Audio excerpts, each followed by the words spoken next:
count on me. You're gonna have good old Rob to talk you through all this.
two. Hello.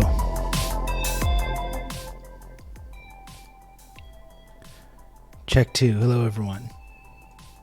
I know it says rerun stream in the thing, but I am actually here.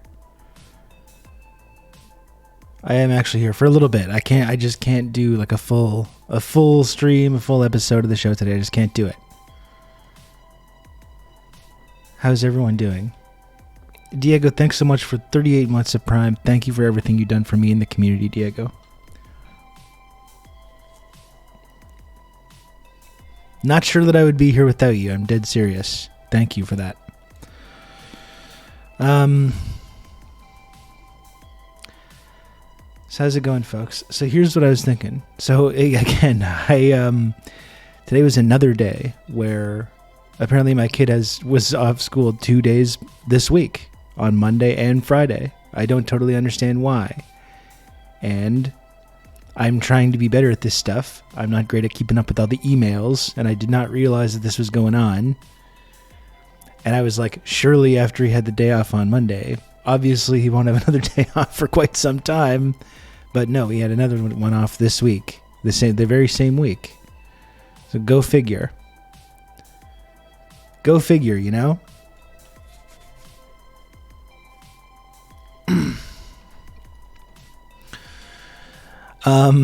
But, you know, I didn't want to just totally punt today. Isn't it Family Day on Monday? We don't do Family Day in Quebec. We don't believe in families. It's actually illegal to have a family here. What I thought I would do is just come on here and hang out just for a few minutes. And then I thought I could throw on some older content.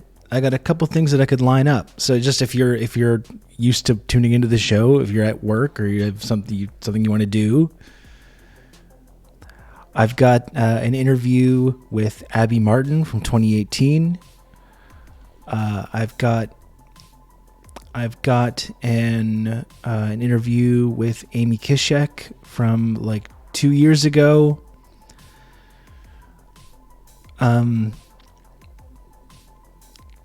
You know, I've got some old YouTube videos about this that I can throw on. So it's kind of just like, I don't know, it's not a real episode, but it's like I'm still doing something, you know, I'm still here a little bit. I can maybe pop in every little bit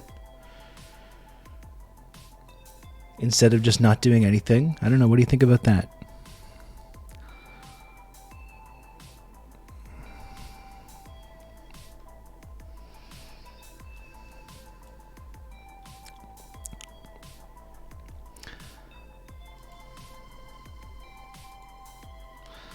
That's what I'm thinking I'm going to do. Like, I don't think it would be really... I think it would be a bit fucked up if I just put on, like, Breakthrough News or something, or, like, a Ben Norton video. It's one thing, like, when we watch those videos and I'm here and we're talking about it. If I'm, like, not really here and I'm just putting on someone else's content, that's a little bit messed up.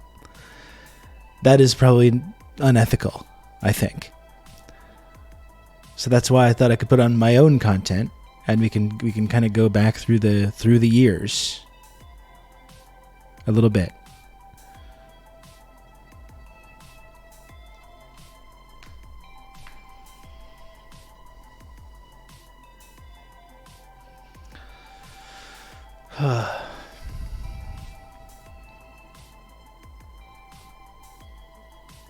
Hang on, let's go check on one thing. Just one sec.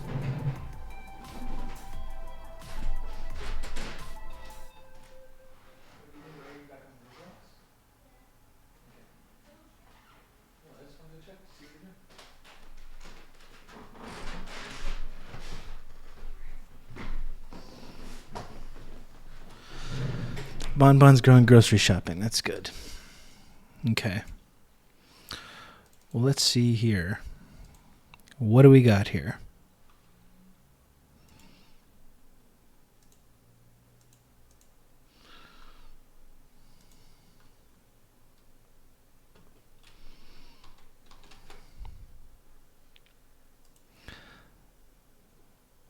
I'm wondering if putting rerun episode in the title is keeping people away. I lost my watch streak somehow. I don't know how that would be Dacadoon, because you did tune in for the game stream the other night. Helldivers, you were there for that? Stop the count. You got to stop the count.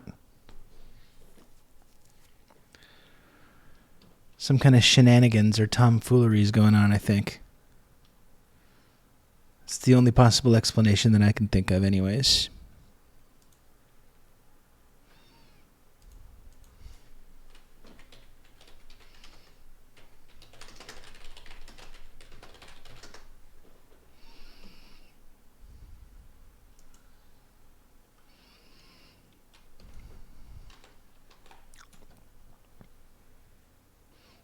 I sent the Amazon call to voicemail.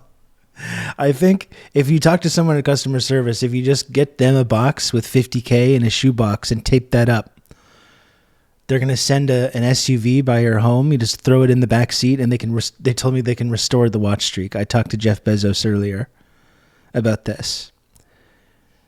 They don't have quite the same money that they used to keep the servers running. So just get that shoebox over to Jeff. He's going to restore that watch streak. He's assured me personally. I lost my watch streak too, and Rob allied himself with the evil gods of time zones and did a gaming stream at 4:16 in the morning. I'm sorry, Diego. I'm getting to the bank. Just stay on speaker. Stay on speaker the whole time, just so we can verify. You know, trust but verify. That's what they say.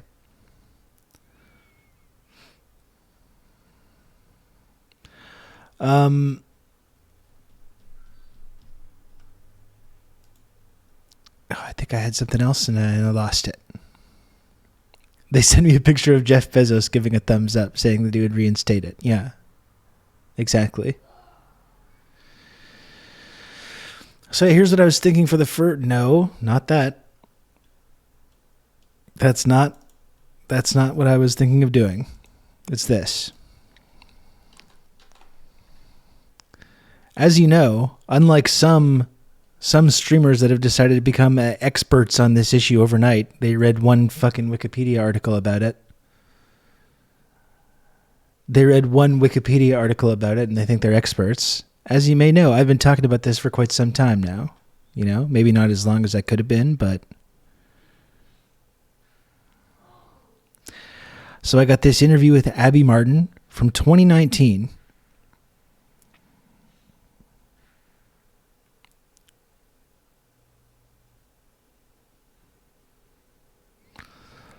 Where she just released Gaza Fights for Freedom. And I spoke to her at that time. Eventually, I will get her to come back on this show. Eventually. One of these days. So I thought we could do that. I got a couple other interviews. I got a couple of other YouTube videos that I've done in the past. So just if you really wanted to, you know, tune into the show, I don't have quite the same level of time or engagement.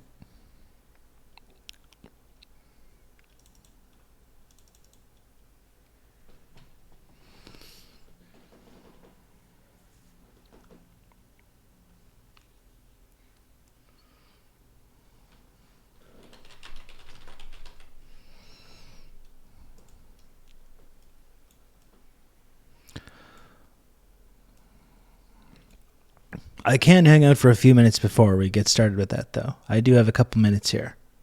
I feel like maybe focusing on the rerun thing was not the best idea. I'm also very tired. I'm very tired, folks. I really do love Helldivers. I think it's fucking great. I'm really happy that I picked that up. I didn't stream it last night, but I did jump in and tried to spread some freedom and democracy throughout the galaxy yesterday, but got owned pretty bad. It's quite hard. It's quite hard, even with a squad. I was mentioning this in the Discord, though. It's like, it seems really cool, some of the plans that the devs have for the next, year or so. Yeah, the bots are tough. I like fighting them, though. it's a really cool mix. It's like, it's Starship Troopers, it's Battlefront, it's Terminator Future War. It's like all of these kind of really cool kind of sci-fi properties that it combines into kind of one package there.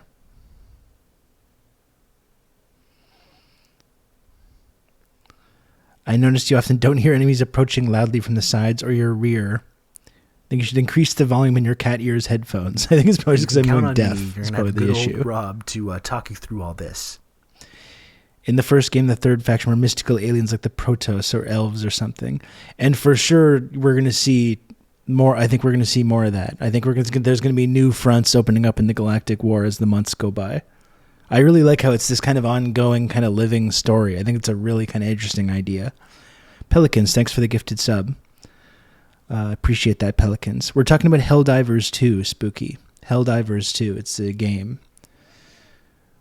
Really, really good stuff.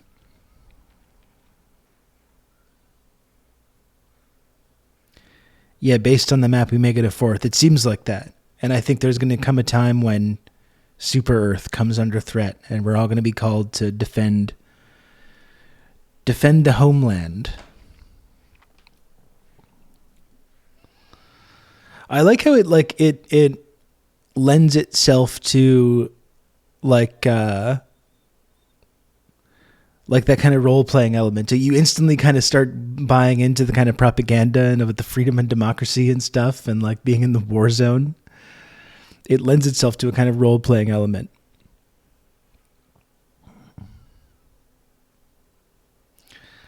I've been getting all kinds of TikToks over it as well now. Really, really cool.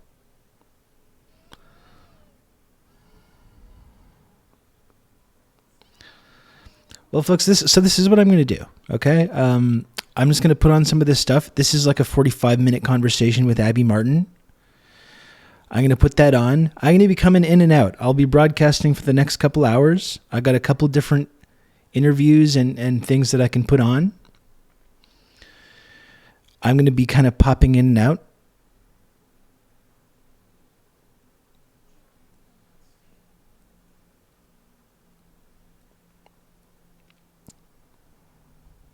But well, let's still, do some stuff. We got a couple of things. And if you, I know it's not a full stream. If you do want to support the channel, though, you can still do that. And I will make sure I thank everyone that is generous enough to subscribe today on this somewhat half-assed rerun episode of this program.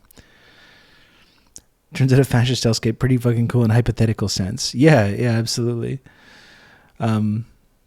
Not so cool when you see it like in practice, like you're seeing in Ukraine right now with like the I'm doing my part kind of stuff. Sending all these untrained young and old people to just turn them into fucking cannon fodder. It's actually incredibly disturbing in reality when you see this happen. In this fantasy scenario, though, it's very entertaining. The guys on your ship talk about exterminating dissidents. Yeah, like I've been saying, they really nailed the whole tone. The whole tone of it. It's really great.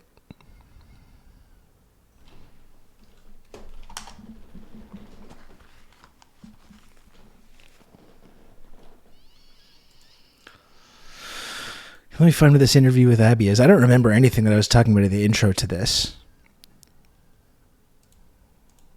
I'm at a town hall event where that happened, being outdone by their British counterparts in the Conservative Party. The Labour Party constituency, it's splitting the Conservative Party constituency, so who knows if he actually is going to win this election. For people with my particular skill set, such as it is. So anyone who's contributing to help keep the show on the air, honestly, I just want to let you know I really, really appreciate it. And there will be more good stuff coming soon. As I mentioned last week, I'm kind of getting into the whole live streaming world. I did some more live streaming on Twitch this week. Oh, how young and naive I was. September 6, 2019. How young and naive I was. Now you're on 5 years later like, ugh. every single day I'm logging in here. Oh my goodness. I want to go back like Matthew McConaughey in the end of Interstellar. Don't go. Don't go. Started screaming at my young self. Rob Wojak smoking cigs.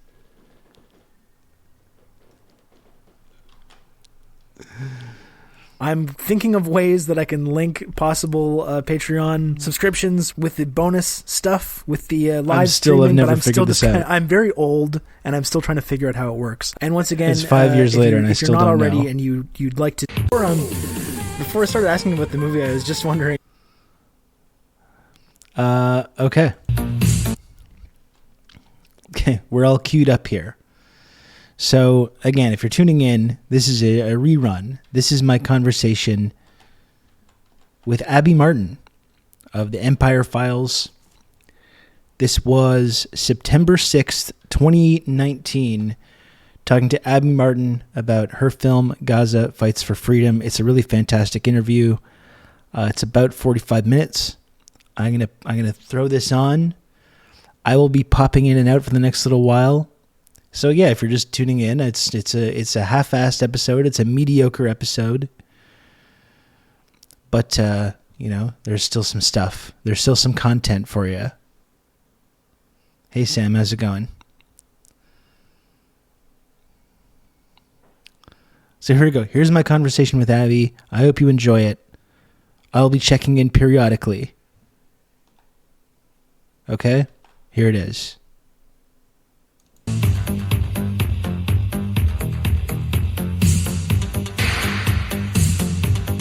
This song just still goes so hard.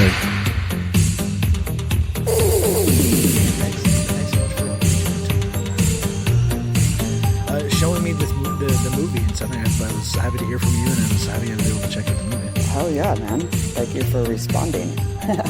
Of course. Yeah, I was just wondering, before I started asking about the movie, I was just wondering, I don't know if you're quite as online as this, you saw this, but they just dropped the new trailer for the new Jack Ryan TV show on Amazon, which takes place in Venezuela. I don't know if you got a chance to see that. Oh, I'm online and I saw that shit, and it is unbelievably offensive. Like I was startled by how egregious that propaganda was, man. I mean, they actually said that, a nuclear armed Venezuela on behalf of Russia. Russia's going to provide the nukes. Of course. But we'll never know about it, Rob. We'll be dead by then. So yeah. We can't have that. You don't even have a chance to respond once the evil Venezuelans get a hold of that nuke. It's over. It's game over. I mean, John Krasinski should be ashamed of himself. He plays this like unassuming kind of dorky dude, and it's like, dude, you are, wittingly or not, you are just like a total pawn for the Pentagon and Trump's coup. Like, this is like right-wing bloodletting that has cost the lives of 40,000 Venezuelans in the last year, and these people have the audacity to think that they're the resistance and shit. So it's just so funny that like it couldn't be more like produced by the CIA than right. Even if they might as well just come out and say like the CIA presents like it's so. Dude, yeah, we know that Pentagon has advisors on the ground. Like all of the military equipment you see, they have basically last looks on scripts and final editing rights, and they approve this stuff. So yeah, I guess that's the thing. It's like we've always known that, but this is like really just dropping all pretense. Right. Well, what is Jack Ryan's what is the whole deal with the Jack Ryan franchise? Is he just like an uber nationalist? He's a Tom Clancy guy. Yeah. He's a Tom Clancy guy. So he's like a CIA analyst guy who's like, going into these different hot zones and doing his CIA stuff. I've never actually read a Jack Ryan book or anything like that. It's basically just like CIA, like fantasy wish fulfillment stuff. Right. Like torture porn, it's like...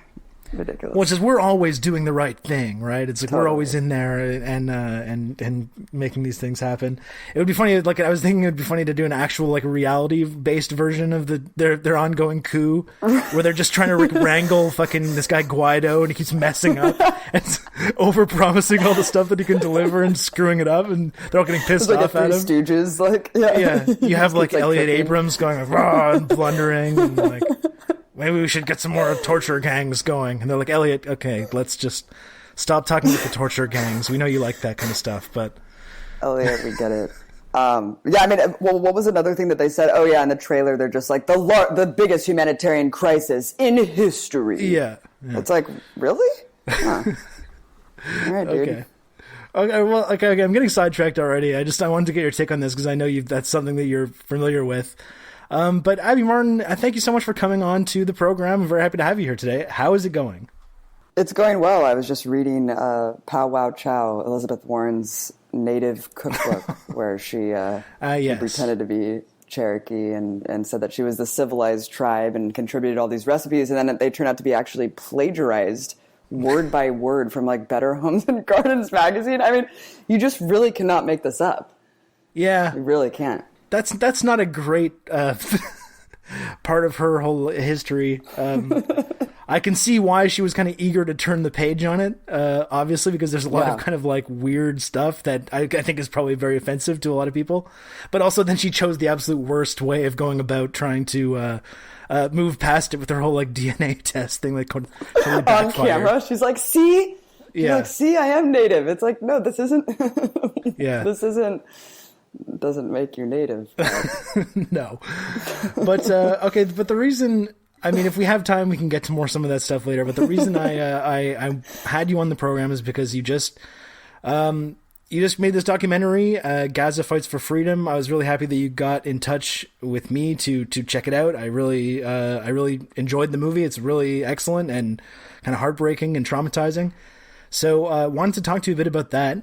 And I guess before we get like into the sort of political implications of like what all that means, I just wanted to kind of ask you, like, you know, first of all, what made you want to make this movie, and kind of what was the process of putting it together like for you? Right. Well, I've always been interested in the issue ever since pretty much the dancing Palestinians after 9/11, and just seeing how they're constantly conflated with, you know, the war on terror, essentially. Al Qaeda, ISIS. It's just they continue to be invoked in the most dehumanizing way possible. I can't think of another people on the planet that are blamed for their own death and misery over and over again. You know, whether it's Israeli officials saying that they're committing self-genocide, or that they just want to pile up as many bodies as they can because they look good on television. I mean, it's just the most heinous kind of rhetoric that we hear coming from the Israeli officials justifying these ongoing atrocities. I think the flotilla attack was what really made me kind of wake up to how egregious the media lies were to cover up these kind of war crimes. So that was really alarming. And then, of course, the 2009, 2012, and 2014 bloodletting and the bombing campaigns in Gaza, where just thousands, scores of civilians were obliterated. Carpet bombing neighborhoods, etc. So I was at RT at the time, and I have just been in touch with Palestinians because they appreciated my coverage. I've been very unabashed and, pro-Palestinian for my entire journalistic career. I am a journalist with opinions, and I wear my heart on my sleeve. And I think that this is an issue that it really is akin to apartheid in South Africa. In fact, a lot of people would argue that it's worse than that. And I think that if you're not standing on the right side of this issue, it really says a lot about you, and especially with the partnership with Netanyahu and Trump. You can't really excuse, as a progressive, you can't really excuse what's going on or apologize for it. And I think that there's this kind of naked, it's naked now, basically, with Trump and Netanyahu's budding, partnership. So it's interesting how it's kind of put some liberals into a weird spot where they have to kind of do this dance of pretending to be against Trump, but still super pro-Israel. And you can't really have that stance anymore, right? Totally. No, I mean, it's a fascistic, rogue apartheid state, not only employing a legal occupation ongoing for decades, but it also is besieging 2.2 million people in an open air prison. And so we were in the West Bank, me and my partner, Mike Preisner, in 2017. We were there. We were horrified by just the, everyday realities of the military occupation, the dehumanizing checkpoints, just the military presence, the raids, da-da-da. But we wanted to get into Gaza. This is a manufactured crisis done with our tax dollars, subsidized $10 million a day from U.S. tax dollars. We were banned. Officially, the Israeli government, the guy under Netanyahu, I think the communications minister at the time, just said, I'm a propagandist, I'm not a journalist, and I'm an Iranian agent, which I was surprised because I thought that I was a Venezuelan agent and or a Russian agent. Well, I was like, you gotta get the triumvirate. You can have multiple, multiple irons in the fire there. Yeah, right. So we couldn't get in, but then the Great March of Return sparked off. This has been going on for a year and a half where, I think as your audience probably is aware, tens of thousands of Palestinians every Friday have gone out and peacefully with bared chests faced a fortified military and Israeli snipers that are perched up on a hilltop with a wide view of the demonstrations, and they just pick people off, children, disabled people, medics, press.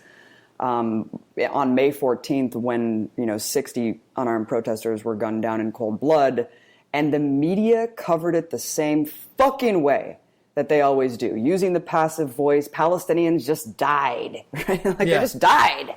Clashes happened. I remember the front cover of the New York Times the day after this massacre. It said, "Israelis reflect. I hope every bullet was justified."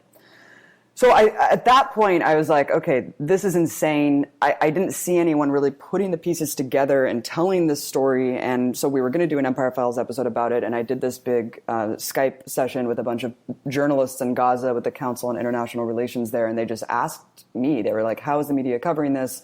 What are they saying? And I unfortunately had to tell them they're not covering it any differently. They're saying the same shit, blaming you for basically this massacre, this ongoing massacre. And so we directed all this footage. We coordinated all the interviews. Moaz Moza and Asma Atiyah Hamad, the two videographers who risked their lives countless times to get this harrowing, mind-blowing, breathtaking footage of the march that really shows you the reality. I mean, kind of ambient stillness and then just pierced with sniper fire every 10 minutes, and another person goes down, another person goes down.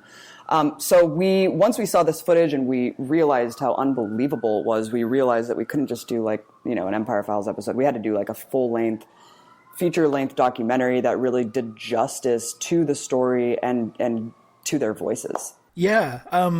It's interesting you mentioned the flotilla too. That was absolutely the first moment for me too, where I started to notice that discrepancy between what what I perceived to be happening there versus how it was talked about in our media.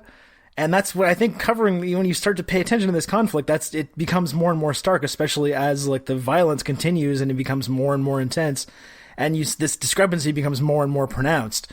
And that's one thing that really comes across in this movie, the idea how kind of the way that no matter what violence takes place in Israel, whether it was during this Great Return March or any violence that the Palestinian people are suffering, is always framed as being done by Hamas. Even if it's Israeli snipers pulling the trigger or, bombing campaigns or anything, it's always held up as this is Hamas, this is what they're orchestrating and what they want, and then they're the ones that are benefiting from this. And the agency of the country of Israel is just totally removed from the whole process. And it's just it's just really bizarre. It's totally bizarre, man. I mean, do you remember how they covered the flotilla? I remember, and it was CNN or something. It wasn't even Fox, and they were just circling. For people who maybe are unaware of this event, it was just Code Pink style, peace activists, totally unarmed, on a boat to provide aid to Gaza, and Israeli commandos charged the ship in international waters and literally killed 9 people, in cold blood, just assassinated people on the boat. And so, of course, if you see someone getting executed by Israeli commandos, you're going to fucking pick up whatever is around you to try to fend off your impending death, right? And so I remember, it was yesterday, CNN, and there was this propaganda video going out from the Israeli military just circling the people on the boat, holding a chair. And they were just circling them in red, being these are the weapons. this is what they're doing to fight off the Israeli soldiers, as if they were at fault.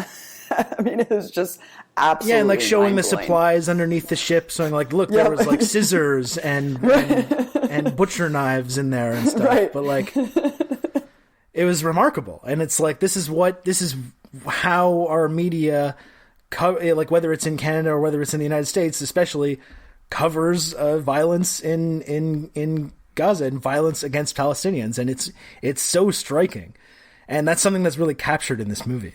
Mm-hmm. Yeah, and like you said, the agency of Israelis are taken away, and I think that's a really important point, because we tend to think, we, the collective, just kind of unaware, willfully blind Americans and Canadians, and a lot of Westerners, in fact, just think that Palestine's already just an entity, Israel's an entity, and they're just clashing, and they've just been fighting for hundreds of years, and it really kind of removes the understanding of that Israel is a settler colonial state that's based on the ongoing ethnic cleansing and expulsion of the indigenous population. And Gaza was kind of a surplus warehouse for the refugees expelled during the Nakba, and continue to be deported to Gaza to this day. And it's a punishment center. I mean, it's an open-air prison, and it's called that for a reason, not just because you can't leave, but because it's literally like where people are sent to die. And so, yeah, I mean, we're talking about, in the West Bank, you can't have weapons. You can't even hold up a flag. Like, under this martial law situation that they have going on, you can't convene in groups of 5 or more. But of course, Israeli settlers can just go stacked to the fucking teeth with, AKs and whatever else, and just kind of troll around and patrol and, police Arab neighborhoods. And in Gaza, yeah, I mean, the fact that they elected Hamas after Israel removed their occupation in 2006, Hamas was democratically elected, and it's not this kind of cartoonish monolithic entity. There's several political factions there. There's Fatah, there's the PFLP, there's the Communist Party that has a huge presence there, and tons of people who don't agree with Hamas. I mean, it would be as absurd as painting the entire United States as like deserving to be nuked because we elected Trump. It's the same mentality, and I just don't understand, because, of course, they don't have agency. They are under siege. They can't leave. And every time they try to fight back, which, again, is actually legal under UN Assembly resolution that says that they do have the right to self-defense, armed self-defense. But, I mean, that's not even what's happening with the Great March. There is no standing army. There's no weapons. We watched over 100 hours of footage, and we didn't see one gun, one weapon, anything that can be remotely construed as that. And so, well, there are burning kites, though. You got to watch out for those. And pebbles. No, I mean that's yeah. So it's important to understand that it's not just two states. It's like it's a partitioned area with an artificial border that's implemented, that people who are warehoused within that area literally can see their land that they were ethnically cleansed from decades prior and be prevented from traveling to that land. And so the Great March was initiated just as a symbolic action, largely to just say, we're still refugees. We've been refugees for 70 years. We've never had our right to return.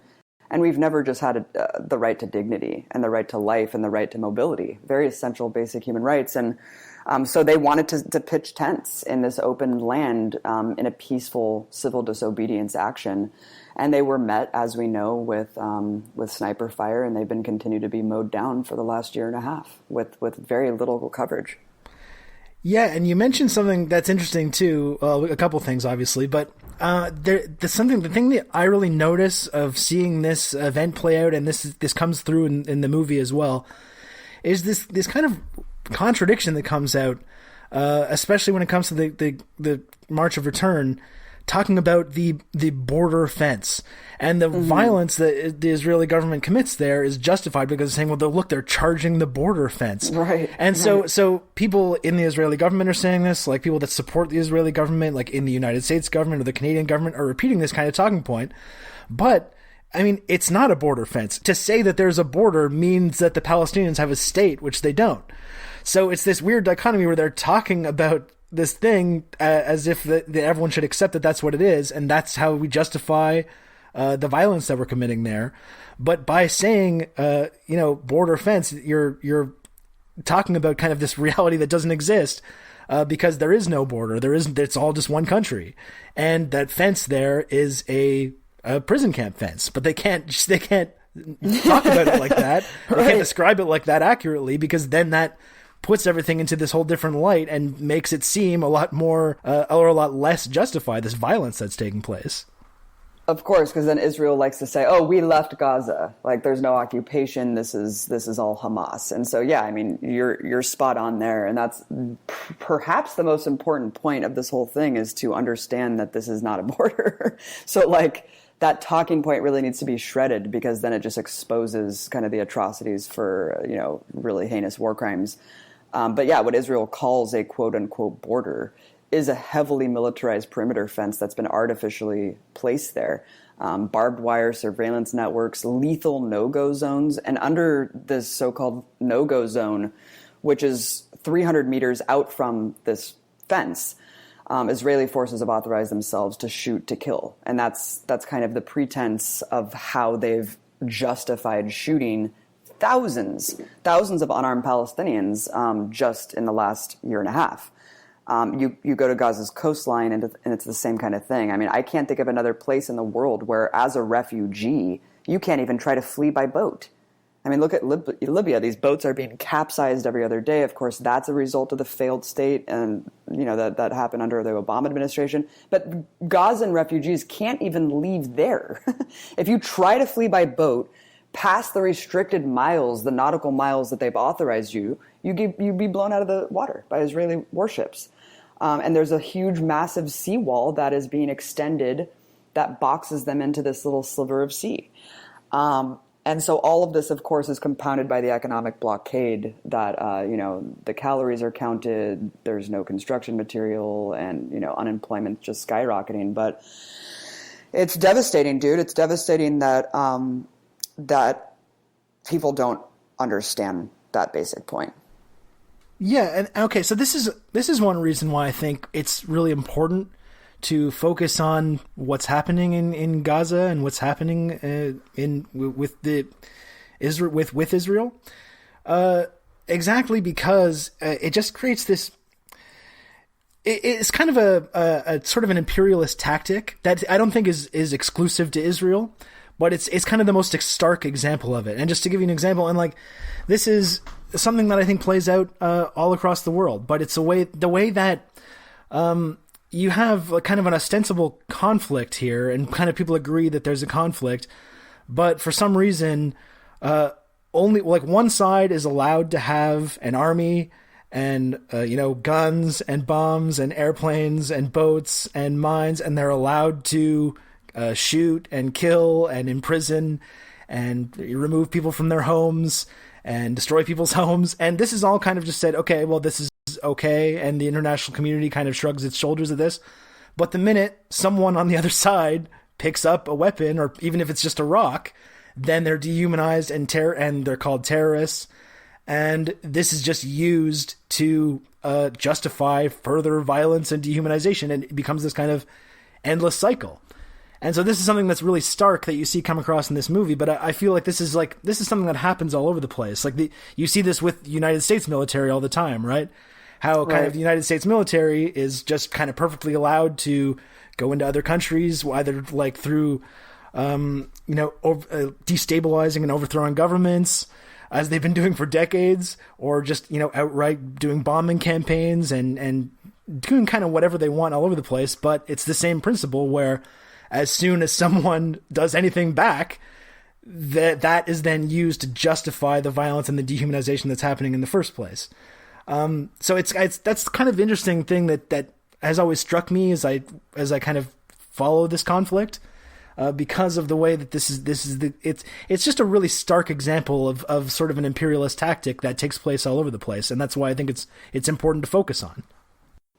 Exactly, it's that cycle of violence that could be ended today if the U.S. stops committing to terrorism. You know what I mean? It's like the Chomsky quote, like, you stop terrorism by stopping it yourself. And yeah, it's just that classic example of like the colonizer and colonized, the oppressor and oppressed, and, flipping the narrative to make it seem like it's actually the opposite of what it truly is. And this is, again, I mean, this is why Richard Spencer loves Israel should be questionable for people who call themselves progressives but defend what's going on there. It's an ethno-nationalist state. It's an artificial Jewish majority, and it's based on the expulsion of indigenous people. And yeah, it's like the only thing that Israel really has to maintain this is the Hasbara propaganda, is this insane rhetoric that they use to deflect all of their crimes and justify them somehow by saying exactly what you're saying. It's, if someone picks up a rock or dares to do anything to fight back, they're the victims, and it's always just based on kind of this hypothetical myth that, okay, well, if they let Palestinians have equal rights and dignity, then there's going to be some sort of like massacre against Jews. And it's just absolutely disgusting to justify an ongoing bloodletting, ongoing massacre, and just these crimes on a daily basis because of something that is false. And I wanted to actually touch upon your point about using Hamas as this, this cartoonish characterization of everyone in Gaza as Hamas. We've seen Israel use that playbook ever since Hamas won democratically. And if you look back at WikiLeaks cables, they wanted Hamas to take control of the Strip because they wanted to characterize Gaza as a hostile territory, so then they could just justify anything that's done to them and generalize it all as Hamas. So they could carpet bomb neighborhoods, kill whoever they want, and then just say, well, they're all human shields. And if you look at like just war rhetoric in general from U.S. imperialism going back to Vietnam, going back to the Iraq War, we've always used that human shield mantra, which is really fascinating because for some reason it seems to have stuck the most with Palestinians. Again, they're among the most dehumanized people in the entire world. But if you go back before Hamas was even a thing, you see that Israel did the same thing. After they deported everyone to Gaza, expelled all these people, they immediately, in 1954, created a law called the Prevention of Infiltration Law, where under that law, they employed a shoot-to-kill tactic for any returning refugees who were trying to actually employ the right to return, which, of course, is authorized under the UN Resolution 194 that Israel has flagrantly violated since the initiation of its state. And so at first they called them infiltrators, is what I'm saying. So the rhetoric has changed and manifested to now it's just Hamas is the excuse for everything. It's a very easy scapegoat. But they've always done this and just called them infiltrators, I mean, we found this top secret military document on behalf of Ilan Pappé and Miko Piled, two Israeli defectors, anti-Zionist Israelis, incredible guys. They supplied this top secret military document that basically talked about how they purposefully blew up the routes of return, targeting quote unquote infiltrators, when they were trying to come back. So once you realize the long-standing tactic, it becomes very exposed that Hamas is just the latest iteration of Israel's justification of its ongoing ethnic cleansing project. Yeah, well, it's similar to the sort of United States tactic of just kind of doing a drone bombing and then just kind of afterwards retroactively proclaiming everyone that happened to be around that area was an insurgent, right? It's just like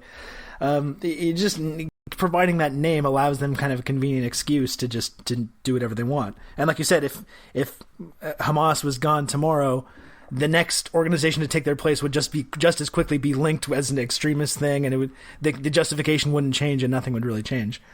It's actually interesting. So you mentioned Richard Spencer, and then kind of these white nationalists that are kind of very pro-Israel, because that is another thing that's occurred to me too, because you start to wonder, when you see our governments kind of subsidize and support this violence, and will implicitly support it by kind of giving them diplomatic cover. You wonder why that is, and really the answer is quite simple, which is that the Israel's present is kind of what our nations were founded on in the West, this kind of violence and racism and genocide. But it's also what many people in the kind of reactionary elements in our society would like our future to be as well, as it pertains to migrants and others and people and political dissidents. They look to Israel not only as kind of an example of what our past is about, but also what they'd like to kind of return to.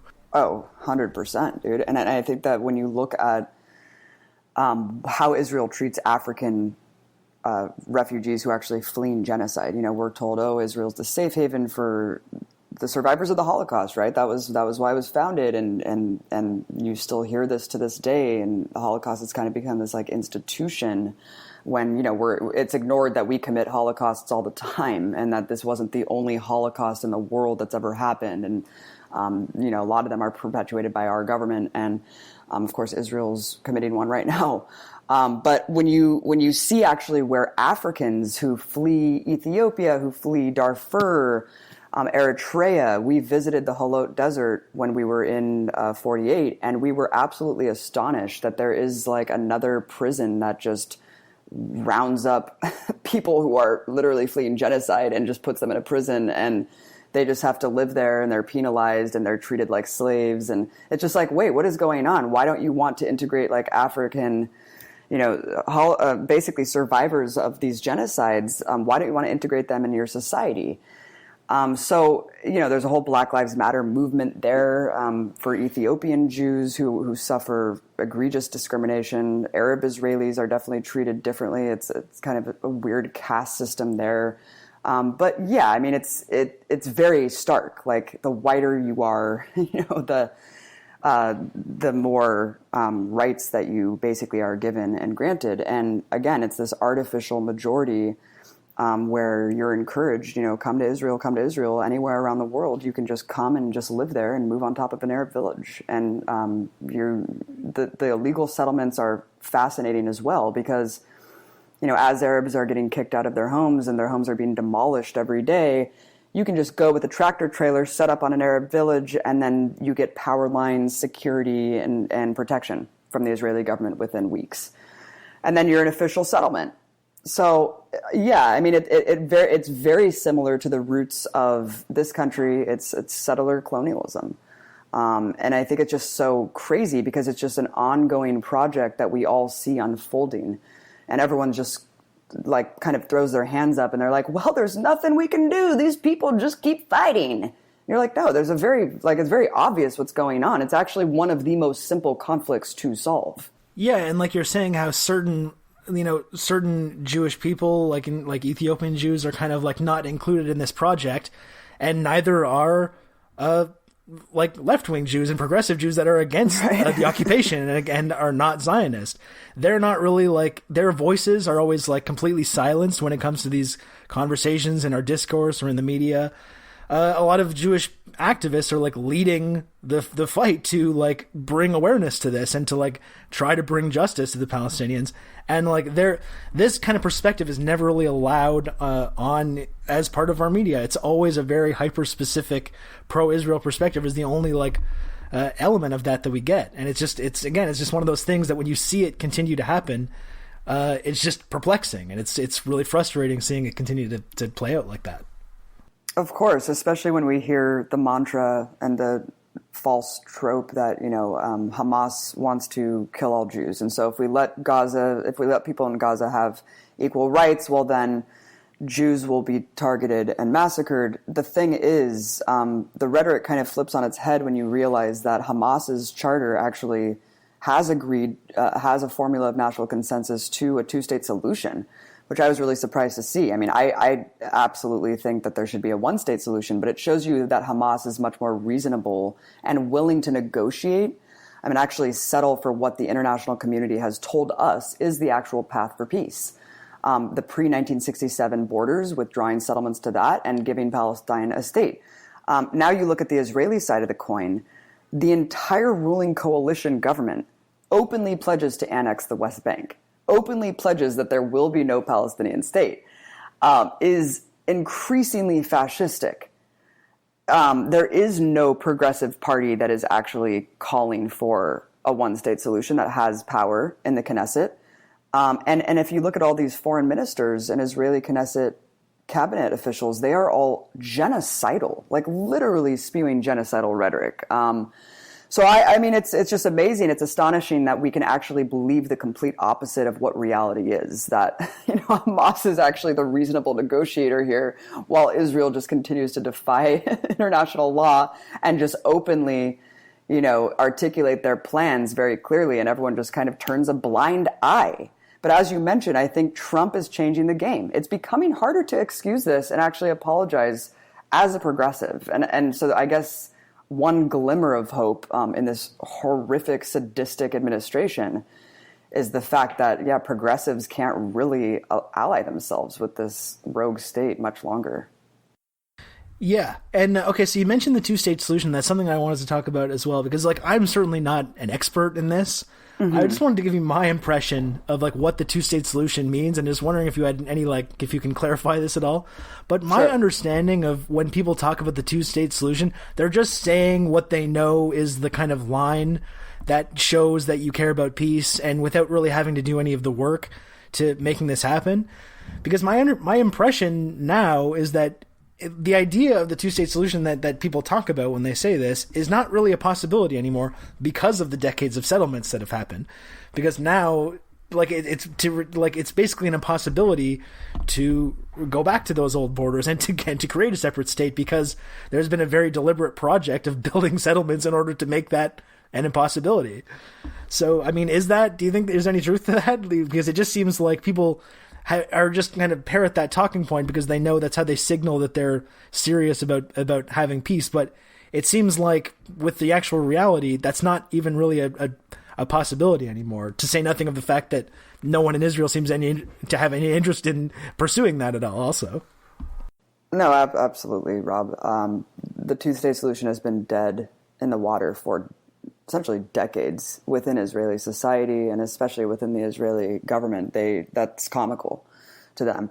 And as you mentioned, while we're here pandering to AIPAC and Israelis about the so-called two-state solution and pretending like that's a possibility, Israeli officials laugh because they know that they've been authorizing the illegal settlement process, and honestly, it's accelerated so rapidly as Trump took office. It's just like doubling and tripling every year. I didn't actually understand what you're talking about until I was there on the ground, because we all grow up hearing this rhetoric. It's very nice. You could pat yourself on the back and say, yeah, I want a two-state solution. I want a state for the Palestinians and a state for the Israelis, right? That sounds great. And you know, even looking at the presidential race for the 2020 race, every single candidate, including Bernie Sanders, and I'm going to get to that in a second, have kind of spoken out of both sides of their mouth, given credence to this notion of a two-state solution. Oh, I want to be a fair negotiator and I want a state for both sides. Well, that's not really the reality anymore. But I will say that Bernie Sanders has gone farther than everyone else, because while everyone likes to say this with completely empty rhetoric, Bernie Sanders has at least articulated what the two-state solution would mean for him. And surprisingly, it kind of fits into what Hamas has actually said, that he's actually saying he would encourage the withdrawal of illegal settlements back to the 1967 borders. I don't know how that would be possible. As you mentioned, we're talking about like 50 years of like actual settlements being built. I don't know what that would mean, but the fact that he's actually saying that is pretty radical. Well, that's it. It's like we can't talk about the reality of that without talking about now other people being forcefully removed from where they live, and more violence, and like it just seems like it would just create a whole new cycle of violence. And so you're that's totally kind of right. I mentioned that, yeah. But also Bernie, now that you brought up Bernie, and that's interesting because like another thing that he's been pointing out is saying, like, you know, we don't have to continue giving Israel money if they are going to continue going against international law and flagrantly violating this stuff. He is, although you're right that he's still in some ways towing the party line on this. It's been really incredible to see him use his position to kind of articulate something that's still different from what the rest of the Democratic Party has been saying for a long time. Oh, absolutely. I mean, he's the only Jew, and actually Israelis hate him. They love Trump. I remember my friend Dan Cohen was on the ground just doing man on the streets, and everyone was just like, we fucking hate Bernie Sanders. He's like a traitor, and we love Trump. And I think that really says a lot. Bernie Sanders, as a Jew, is the only one actually humanizing people in Palestine, actually daring to discuss the siege of Gaza. I mean, you look at his track record compared to all the other candidates, and it's just a complete no-brainer. Cory Booker is the most disgusting and reprehensible. He's actually said he'd cut his right arm off then rather cut his right arm off than betray Israel. He was confronted by, I think, Jewish Voices for Peace, and he was just like, look, if this is your issue, just don't vote for me. Yeah, pretty disgusting shit, man. But yeah, I mean, like, being in the West Bank, you realize that there is absolutely no possibility to have a Palestinian state because it's been completely atomized by illegal settlements. The West Bank is partitioned into Area A, B, and C, and the settlements are speckled throughout that it's absurd to think of actually implementing a state there. How would you get from one, how would you go around the settlements? What would you call the state? How would that look? It would just be like completely eaten up with holes. It makes no sense if you really understand, and anyone who's seen that map of like the diminishing land over the years understands like how atomized it really is and how just irrational that notion is to say Palestine just needs a state. So yeah, that's why Palestinians have set the path of boycott, divestment, sanctions and are encouraging the legal path for justice and also just a one-state solution, which actually doesn't mean expelling anyone. It doesn't mean, kicking out Israelis from 48. It means everyone just living in peace and coexisting. And, we always hear, Palestinians are genocidal and they train their kids to be suicide bombers and they institutionalize this like violence and hatred. I mean, au contraire, when I was there, I spoke to hundreds of Palestinians. I didn't hear one person incite violence. I didn't hear one person actually incite anything against the Jewish people at all. They all just said, we just want to live in peace. We just want them to stop taking our land. Why is this happening to us? And of course, all of them can separate Americans from our government, which I found fascinating because Americans can't do that anywhere in the world. Contrary, when we went to Jerusalem for just a couple hours, I mean, we did some man on the streets that people can check out on Empire Files, and it was really startling. I mean, the amount of genocidal kind of bloodlust that people were freely spewing on camera, knowing that they were like being interviewed on camera. This wasn't like a hidden camera. I was really shocked. It was pretty bad. I mean, young girls who looked like cheerleaders saying kill all Arabs, a guy who looked like a tech bro saying let's carpet bomb them. Another guy was like, let's give them a state so then we can just drop one big bomb and it can be over. I mean, it was really fascinating because we never actually see that reality. And yes, there are progressives in Israel. Yes, there are anti-Zionists in Israel. I'm in contact with a lot of them, but they're totally marginalized. And whenever there's these mass rallies of the fascist right wing, it is so outnumbered, it's not even funny. And I think that a lot of progressives and anti-Zionists don't want to live in a society like that. And a lot of them flee because it is easy to get passports. And a lot of them just live outside of Israel at this point. But it's very difficult to be an anti-Zionist Israeli living within Israel. Leftist is a slur. Again, going back to Dan Cohen's footage, you see these mass rallies of chanting death to the leftists. Not just death to Arabs, death to the leftists and death to the videographers because they hate B'Tselem and they hate other human rights organizations that shine a light on the atrocities being committed on a daily basis. Yeah, and you mentioned Trump, and that's kind of another example of this kind of dichotomy where they kind of cherish a certain viewpoint and reject another viewpoint. But it's another, talking about the way that the absolutely upside down way that this gets talked about in our discourse and in the media. I mean, it was so... you see things play out like Ilhan Omar makes a comment about how the Israeli lobby has like power over politicians in Washington, D.C. Like it's this controversial statement. And you have weeks of like hand wringing and talk of like tropes and like talking about how this is like such a terrible thing to say and people having endless discourse about this. But then Trump can go out and say like, oh yeah, Jewish people that vote Democrat are disloyal to Israel. And that's just like completely forgotten in days.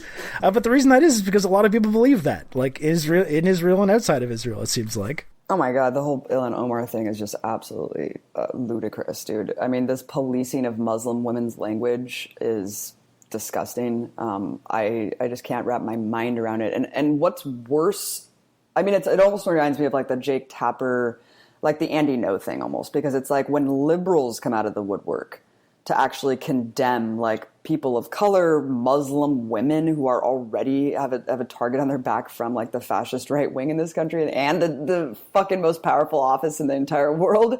And they actually come to their defense instead of actually the defense of the people who are like, daring to say that a giant lobby maybe wields some influence in Washington.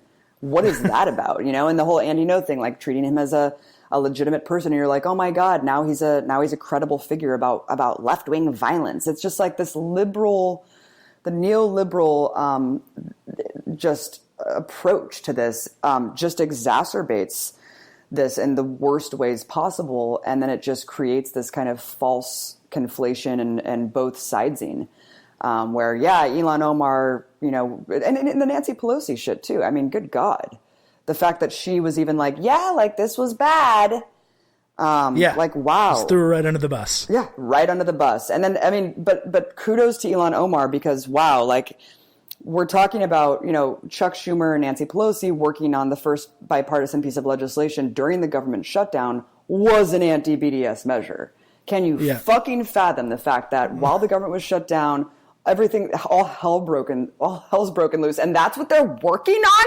Is how to block BDS. And 26 states have already passed anti-BDS measures here. So kudos to Ilhan Omar for not backing down, for going out there and actually introducing that pro-BDS resolution. That was a huge maneuver. And it might seem very slight that there's only 3 Congress people who are, open to Palestinian rights, but like it's not. I think it says a lot about where consciousness is shifting, and just Bernie Sanders' entire campaign in general gives me optimism for I haven't had optimism in the political arena in my entire life. So I do think that there is a shift happening, and it's a beautiful thing. Yeah, and it's generational too. But no, totally. that has been an absolutely stunning thing about Ilhan Omar, just like the political bravery she's shown in kind of advancing some of these kind of anti-imperialist viewpoints.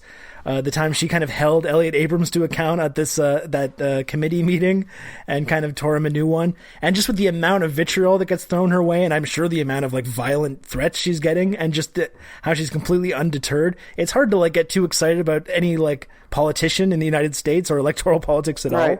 But seeing that has been really encouraging.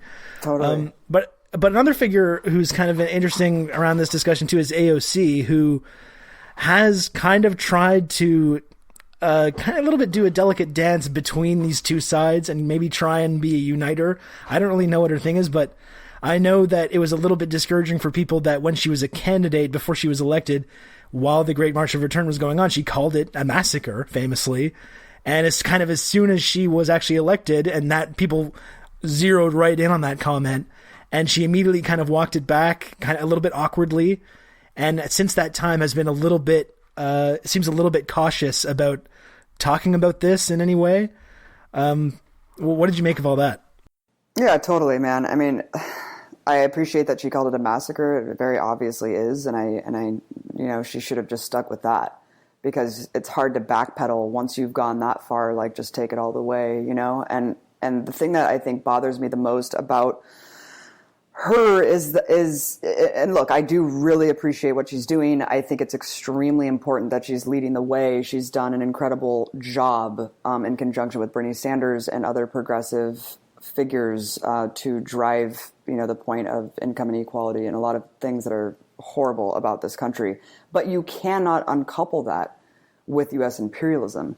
And I'm still just kind of waiting. Like, I know Bernie has spoken about the military budget. Obviously, there's Tulsi Gabbard out there talking about specifically regime change wars. We know that she voted for the BDS resolution.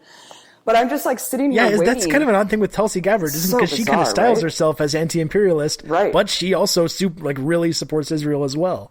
It's astonishing. I mean, look, I'm anti-war, which means I don't believe in any war. So not just regime change wars. I'm anti-drone war. I don't think that we have the right to go and kill anyone anywhere in the world. Of course, that's what facilitates terrorism. And I think that she's coming from a bizarre place, because she says, she fundamentally thinks that Islamic terrorism is like the root of why terrorism exists. And I'm more of the William Bloom mindset, where I think that terrorism begets terrorism.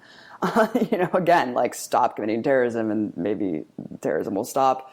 But yeah, I mean, back to AOC. I mean, I'm waiting. Martin Luther King wasn't afraid to call out and link the struggles of the military-industrial complex and the out-of-control military spending with the, with the lack of education, with the lack of healthcare, with income inequality here at home. You can't uncouple those things. And I guess I'm almost worried that here we are in 2019 with cataclysmic climate change on the precipice, with so many things, like the stakes are so much higher, right? I mean, history repeats itself, but the stakes get higher every time. Stakes couldn't be higher today, where you have Elizabeth Warren kind of talking about how we need to green our military. It's like, dude, we need to address the fact that we have the largest military in the world, larger than the next 10 countries combined, that the increase in military spending just last year was actually more than Russia's entire military fucking budget.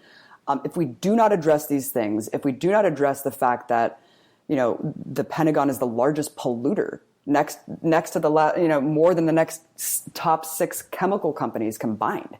We're the largest consumer of oil.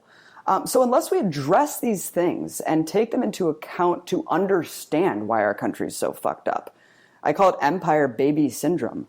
You can go back to the root of the mass shooting epidemic, the roots of settler colonialism, the roots of why death by suicide is going up here and going down everywhere else. Diseases of despair, death as a result of these. I mean, all of these things stem from this kind of disgusting militarism that we're indoctrinated with to think that we're the benign empire, the Sam Harris fallacy, that when we do things, it's with good intentions, and that justifies our mass atrocities around the world on a daily basis. And so I would love to see AOC address this. I don't think it's risky. And I don't know why more, quote unquote, socialists are not addressing this, because it's so fucking obvious to me. So, yeah, I mean, I would love to see her go farther. I get she has a target on her back. I get that she's doing a lot in terms of the domestic front. But again, unless we link these struggles and unless we have a larger understanding of how capitalism manifests into an out of control imperialism to essentially just protect capital and expand capital around the world, I fear that we're not going to act quickly enough, and I fear that, things will just continue unabated. And that's why we need a groundswell of a multinational, multicultural resistance to war and militarism, and that really needs to be the forefront of this struggle. And it's sad that here we are, how many decades after Vietnam and Martin Luther King, and we're kind of living in this post 9/11 world where we just have accepted this as normal, a perpetual war, the AUMF. I mean, it's so sad because to me, it seems so obvious. The refugee crisis, immigration, all of these things stem from U.S. policy. And not to mention, of course, the genocidal sanctions on Iran and Venezuela that are actually killing so many people. But yeah, I mean, I guess it's just stunning that we still can't connect these things and that we still don't understand the root of all of this. Yeah, and you mentioned climate change, and to me that the future of climate change is linked to why I think it's important to pay attention to what's happening in Gaza, because as the effects of climate change and the global south continue to get worse, and we have more refugee caravans and more millions and millions of people being displaced that turn our current migrant or refugee situation and make it look like a joke in comparison. There's many reactionary elements in our society that would very much like our own borders, whether it's the Canadian border or the United States border, to be just as militarized as the one in Gaza. And that's one of the reasons why you see them they're kind of give them their unequivocal support, because they see that as being like the future of what Western society is going to look like. And that's why focusing on Israel and Gaza is important, because it shows what this tactic is, and it's a way of galvanizing people to be against it, whether it's that kind of violence and dehumanization that's taking place there, or in the United States, or in other places like Yemen or anywhere. I think that's why the focus is important to me, and that's why I appreciate the work that you do and what you did in this movie is illuminating a lot of this stuff. And hopefully speaking to this new generation of people that are way more skeptical about these conflicts and the supposed reasons and that they exist and the supposed sort of resolutions to them. So I appreciate it, and I really enjoyed the movie. I'm happy you were able to come on and talk to me about it. Thanks so much, man. I mean, it really is an information war, and I think that people are kind of waking up to what the truth is, and they can't lock down the narrative anymore. And that's what we're trying to do with this movie. We're trying to use it as a tool to push that needle of accountability, because as long as the U.S. has veto power over any sort of condemnation or resolutions in the UN, Israel is going to continue to commit these atrocities with complete impunity. And it really just kind of eliminates that whole facade that the U.S. is a benign force. I mean, look at its closest allies, Israel and Saudi Arabia, two of the most horrendous human rights abusers in the entire world. And the reason that people always ask, why are you so obsessed with Israel and why do you focus on Palestine so much? Because I'm an American citizen. I'm an American citizen, and my government is doing this. And I have the duty. I don't have the privilege to sit back and ignore what is going on in my name around the world on a daily basis, the maiming, the deaths, the bloodshed.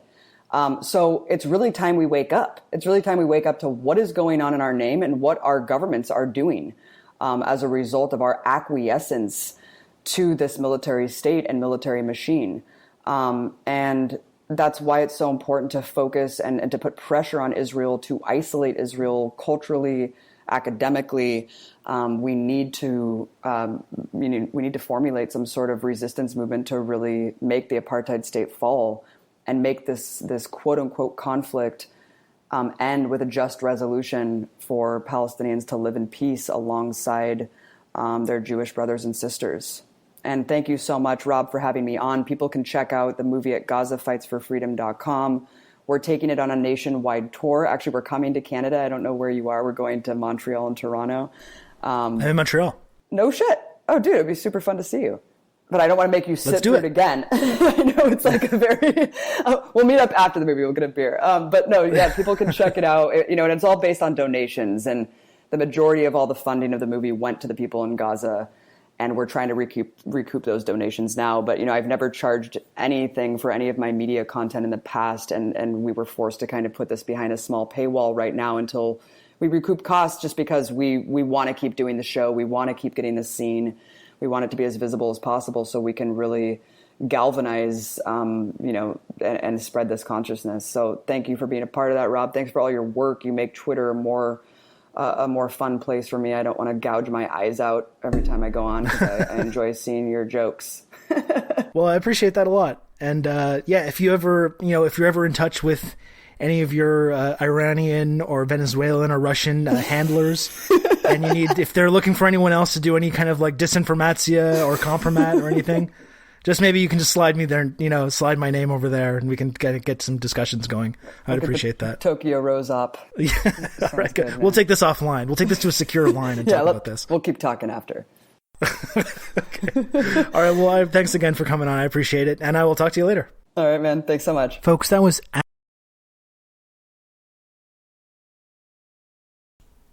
There we go. That was my conversation with Abby Martin from September 6th, 2019. Always kind of interesting for me to hear these old clips and old conversations that I had.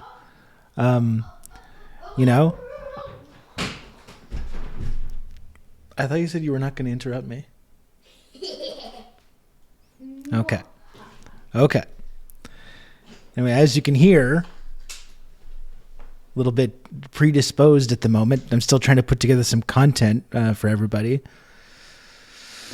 I was thinking this guy Rob guy makes a lot of sense. I mean, not to toot my own horn or to be too complimentary of myself. I did listening back to some of that. I feel like I had a pretty good handle on this stuff from 4.5 years ago. Obviously, I've evolved a lot since then, particularly in my faith in certain progressive politicians to be able to do the right thing. Obviously, that's something I'm a lot more cynical about now.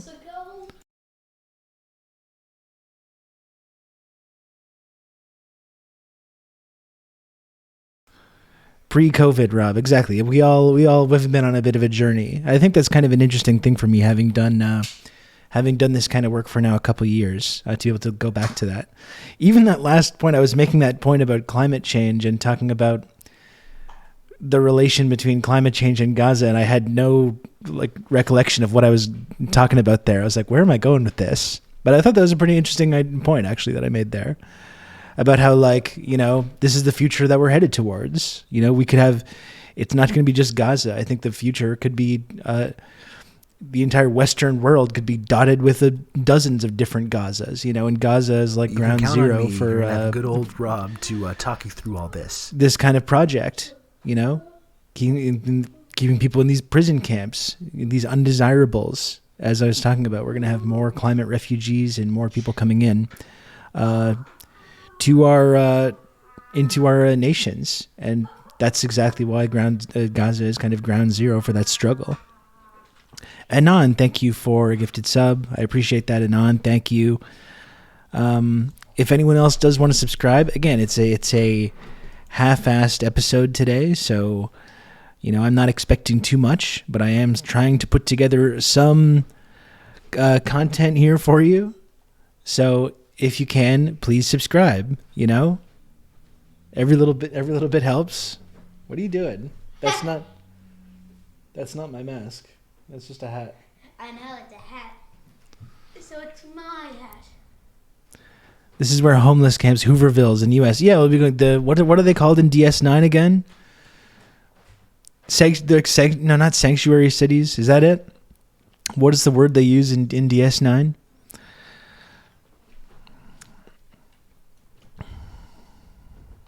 It might be sanctuary cities. Yeah. So yeah, if you can, oh shit, I'm gonna fix this. Count on me. You're gonna have good old Rob to talk you through all this. Comrade Bushy, thanks very much for the gifted sub. Did 9-hour stream last night with the best name on Twitch, 10 followers from Twitch affiliation. Very, very nice. Trans women. I support trans women, not just in general, but also the specific chatter trans women. No, please do not take my hat. Please do not take my hat. Anyway, the rerun episode rolls on. This next clip that I have queued up here is a conversation with, you know, that was after the Great March of Return 2019, and now we're taking you all the way back to May 14th, 2021. This was during the uprisings after all the forced expulsions in Jerusalem neighborhood of Sheikh Jarrah. And I spoke with Amy Kishek and Omar Burgan about that. So more conversation from the recent past that and more journalism and coverage that I've been doing on this. We're taking a look back at some of the conversations and the podcasts and stuff that I have done on this subject over the last couple of years, when I'm going to be kind of popping in and out to hang out just a little bit. Again, it's not a full episode of TRRS, but I wanted to put something together to just to have something on for you folks, because that's how much I care about this community and making sure everyone is always entertained and engaged and informed and educated. So let's get now to this conversation with Amy Kishek and Omar Burgan. Let me just cue that up.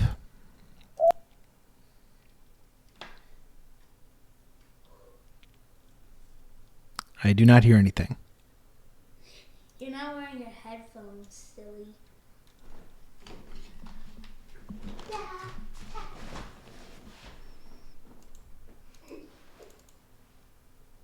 To Jerusalem. 7 to They do I just have a massive gap in this episode that I've just never realized?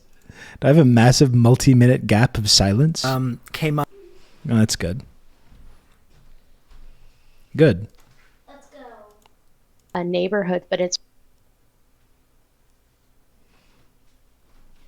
What's going on with that?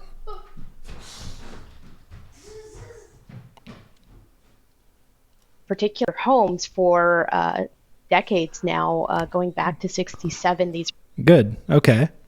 Well, not sure what's happening with that.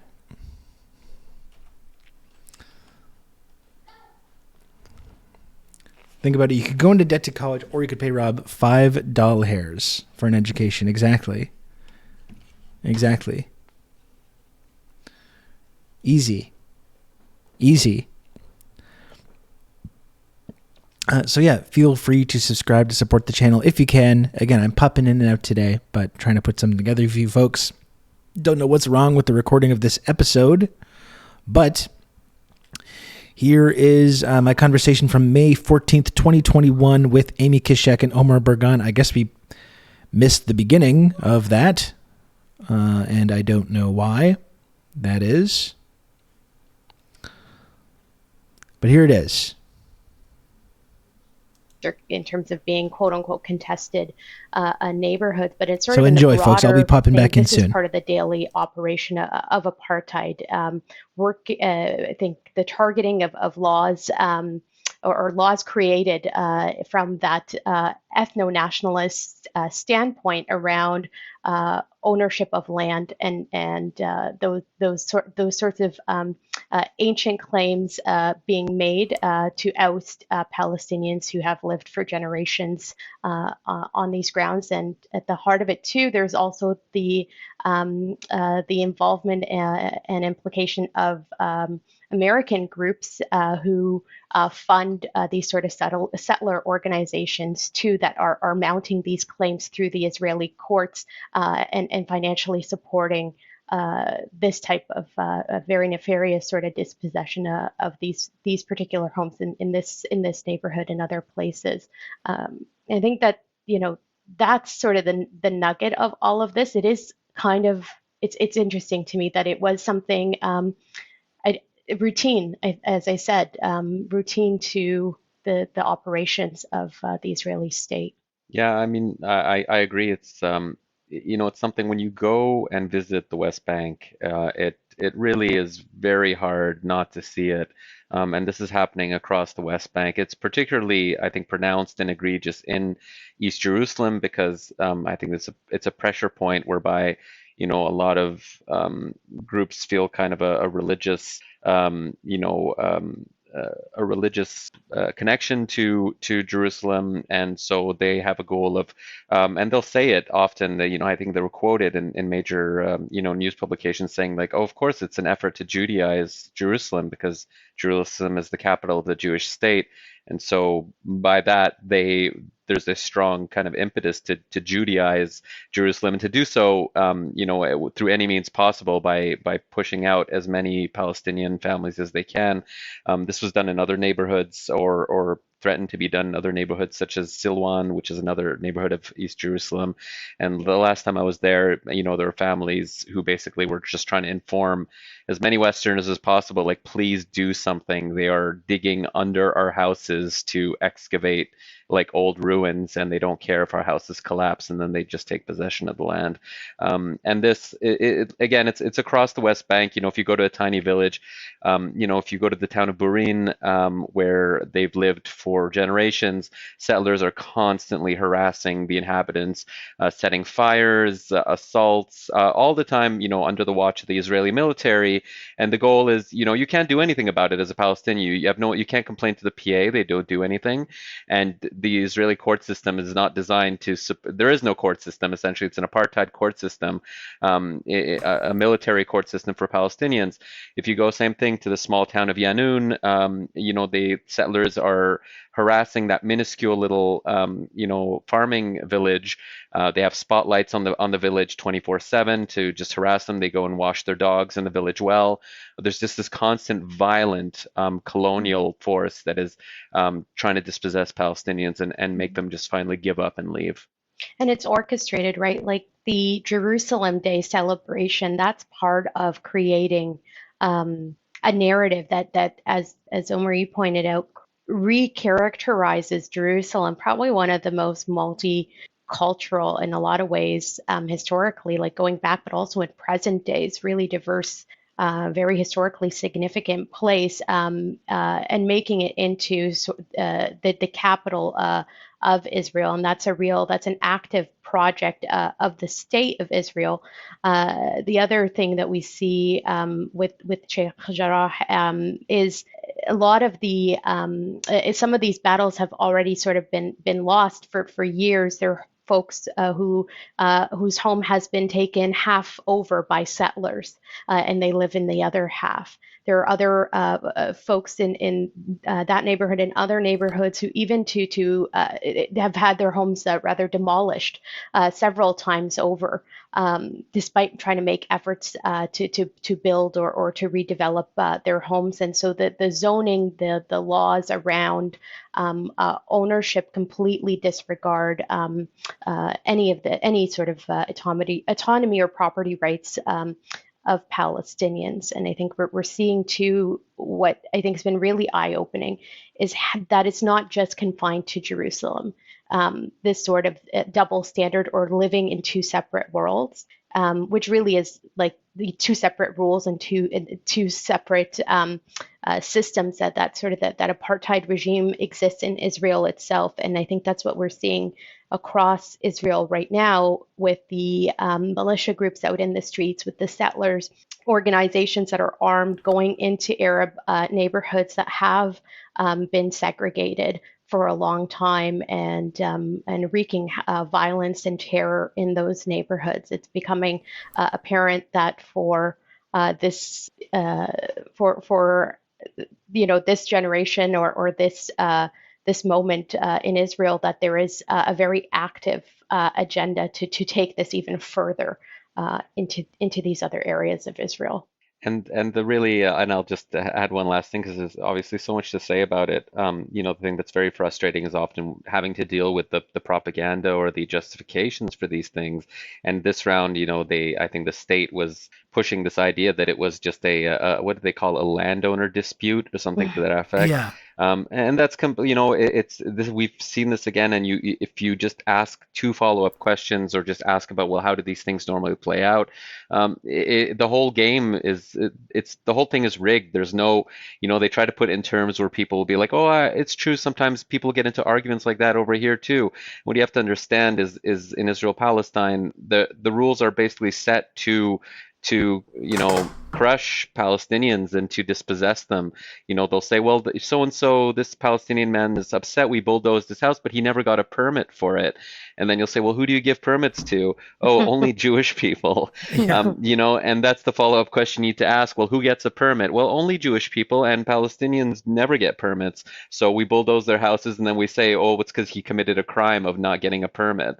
And it's this kind of backwards thing where you really, to some extent, I'm a bit hardened these days. I feel like there's a bit more scrutiny put to that, but even now they still, sometimes there will still be that justification whereby they say, it's just a typical, they blew it out of proportion. They should have just gotten the permit. And then, you realize that, well, no one ever gets the permit, and everyone knows this, and they just, that line is really for, for external consumption, essentially for Western media to kind of gloss over the whole thing or attempt to.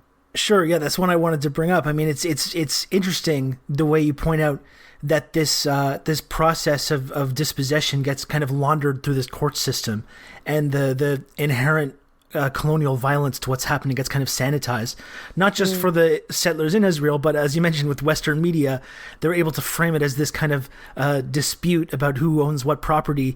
And then this kind of the response inevitably by Palestinians who've been pushed to this breaking point gets framed as being this complete overreaction. And it's incredibly frustrating to see this play out, time and time again.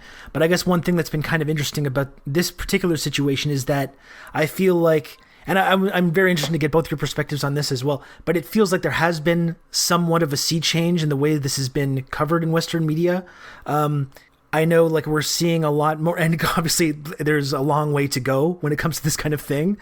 So I'm kind of giving them credit for very small steps here.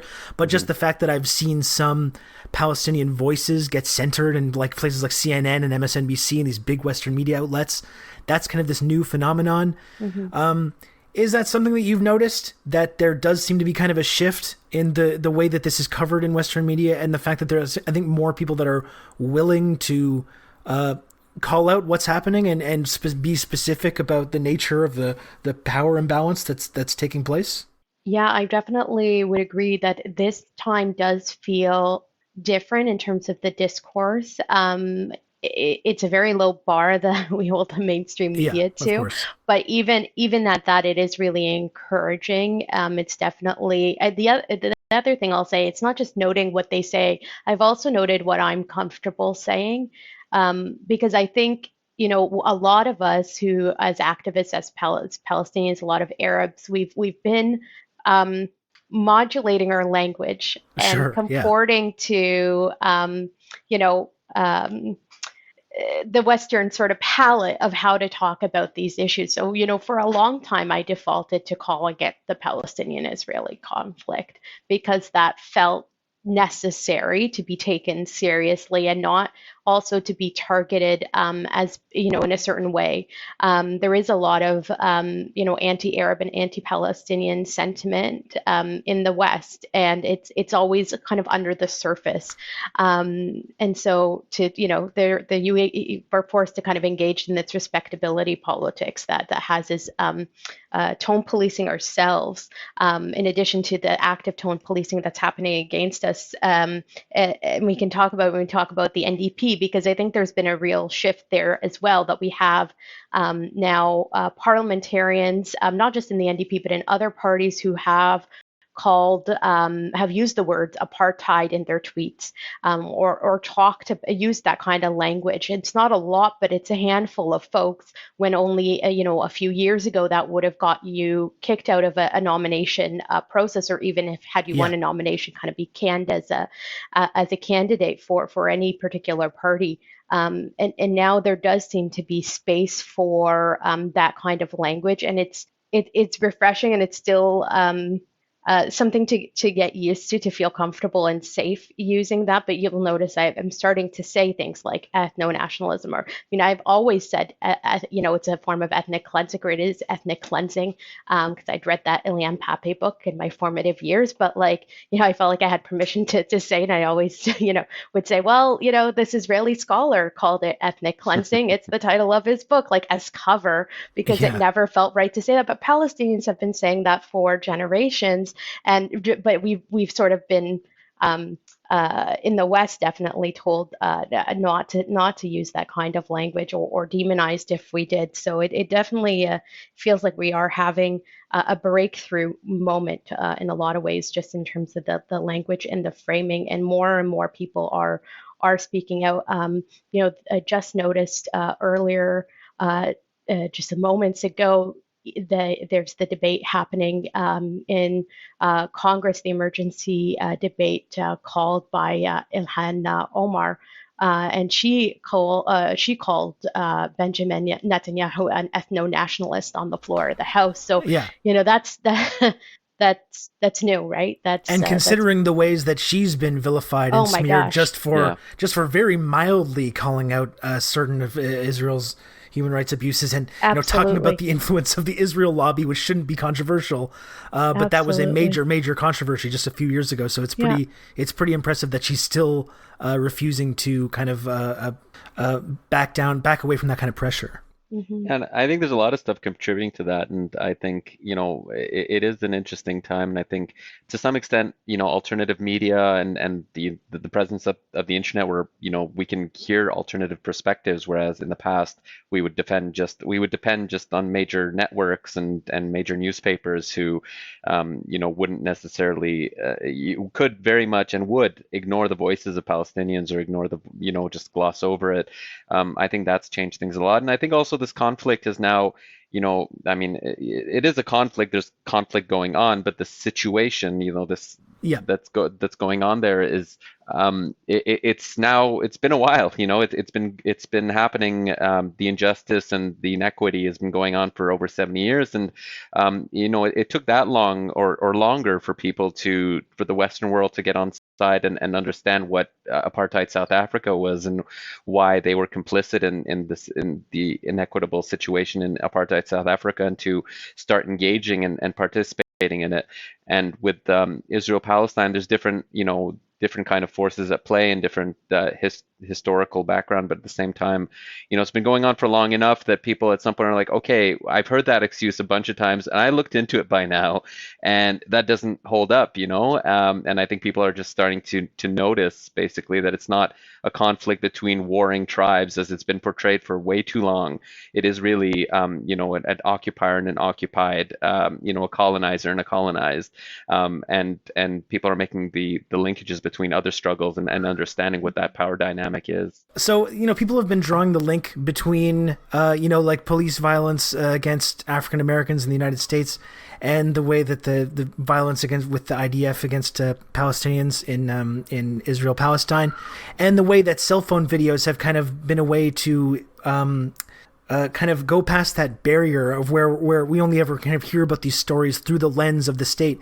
We only hear about these stories through what the police say, or, we only hear about what's happening through the representatives of the Israeli government. And now that I think there's more of an opportunity for people to actually physically see with their own eyes what is happening, it seems like that's also shifting perspectives on kind of both of these forms of impression. Mm-hmm. Yeah, I think, growing up, like in the 90s and stuff, all we would have was like just seeing the talking heads kind of duke it out with like, the rhetoric of what the conflict was and wasn't, and that's all we had to go with. But you're absolutely right. I think, and I think a lot of this shifted.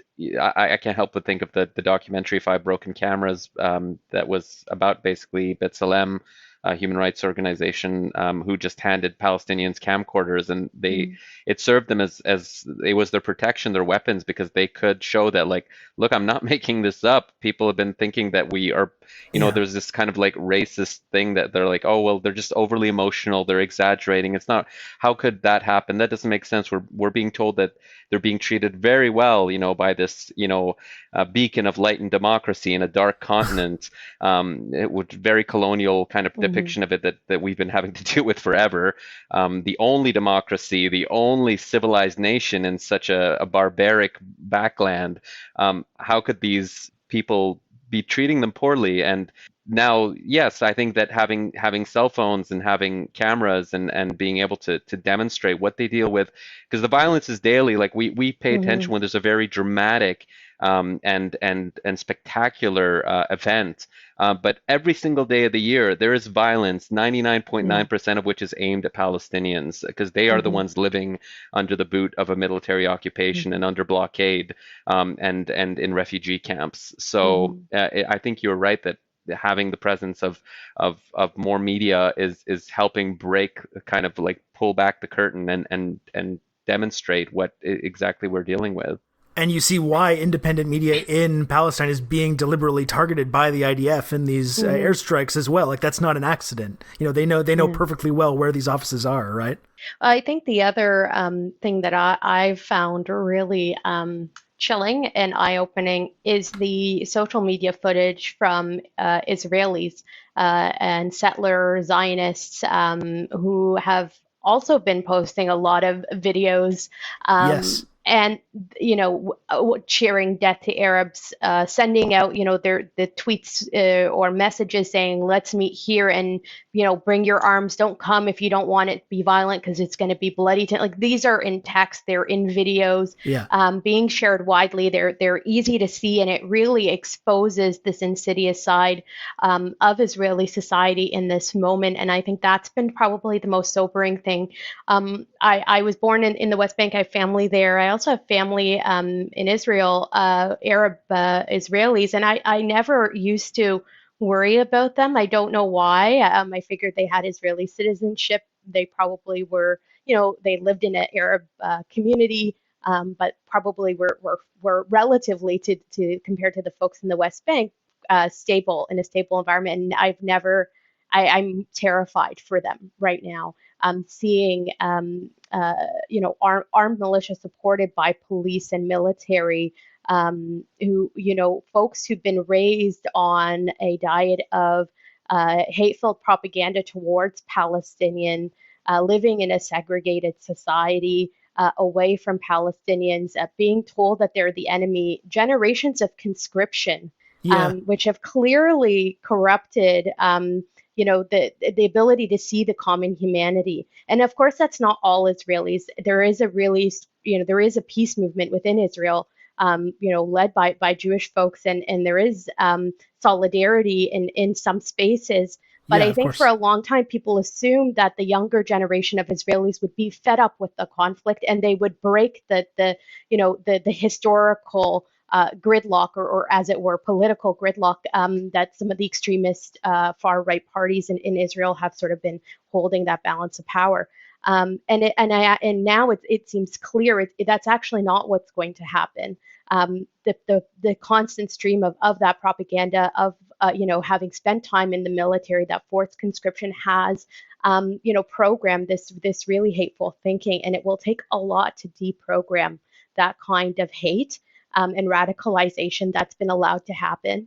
And what I do feel that, that the media narrative that we have in the West, what our leaders say, and international voices and leaders have allowed to happen by legitimizing some of the rhetoric from the extreme right-wing Israeli parties and the Netanyahu government for many years now, just accepting it as truth and making excuses, giving permission for all of this to continue on has left Israel with legitimized this sort of thinking. And I think now we're seeing the inevitability of all of that. That was probably very much foreseeable, but I think yeah. Anyway, it's to me that footage, the footage of the lynchings in the streets, the people being dragged out of the cars and beaten, The airborne businesses being smashed to the windows and everything. Terrifying. Really, yeah, Terrifying. horrible. Yeah. The hordes of people walking through the streets armed, and it's shocking, Yeah, really. yeah. It's Well, and like you it's pointed out, a lot of this stuff is being shared openly and freely by these Israeli ethno-nationalists, and it really does fly in the face of the kind of carefully cultivated image that's been presented to people in the West. This that is the we're, true we're the face. peace-loving, we're the peace-loving country, been that we're just, yeah. we're the victims of violence. And it completely flies in the face of that. Yeah, And this is the true it's face of Israel for sure. We're seeing it now. This is the true face, and it's been kept from us, but this is it. And I don't yeah, think you can take the veil away like we've seen it now. I hope people are Yeah. alive to that. I think a lot of people are feeling that way. I think it's there was always this kind of people relying to themselves and thinking, only certain people are capable of violence, only certain people are capable of being racist, and for so long, Palestinians have been demonized as hateful, as racist, as anti-Semitic, as incapable. Like I heard that over time you just get hammered living in the West and hearing just how people explain that they teach their children hate. They don't love their children like we love our Yeah. children. They think their children are expendable because they are a terror, like the most racist things imaginable. And now for people to kind of see that there's not a single, if you give a lot of power and if you institutionalize this feeling of supremacy in any people, and Jewish people are not excluded from this. If you do this in a certain area of the world over time, then people do internalize those very racist and violent beliefs that they have, that they deserve this supremacy over people. And we're not the only ones noticing this. I'm noticing a lot of people on social media who are, in Canada, who are typically like liberal Zionists who believe in two states, who are not particularly right wing, and they see these videos online. They're saying,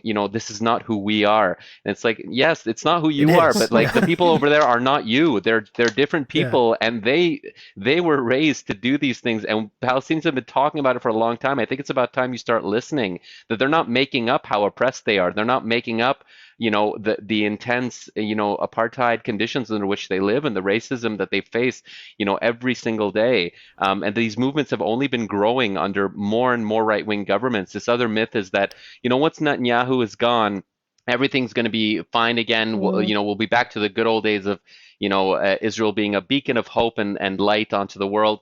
And the truth is that all the people lined up behind Netanyahu are each one is more right wing than the next. Yeah. The left in Israel is pretty minuscule. You'll have you'll have some parties, but they are getting a smaller and smaller share of the vote.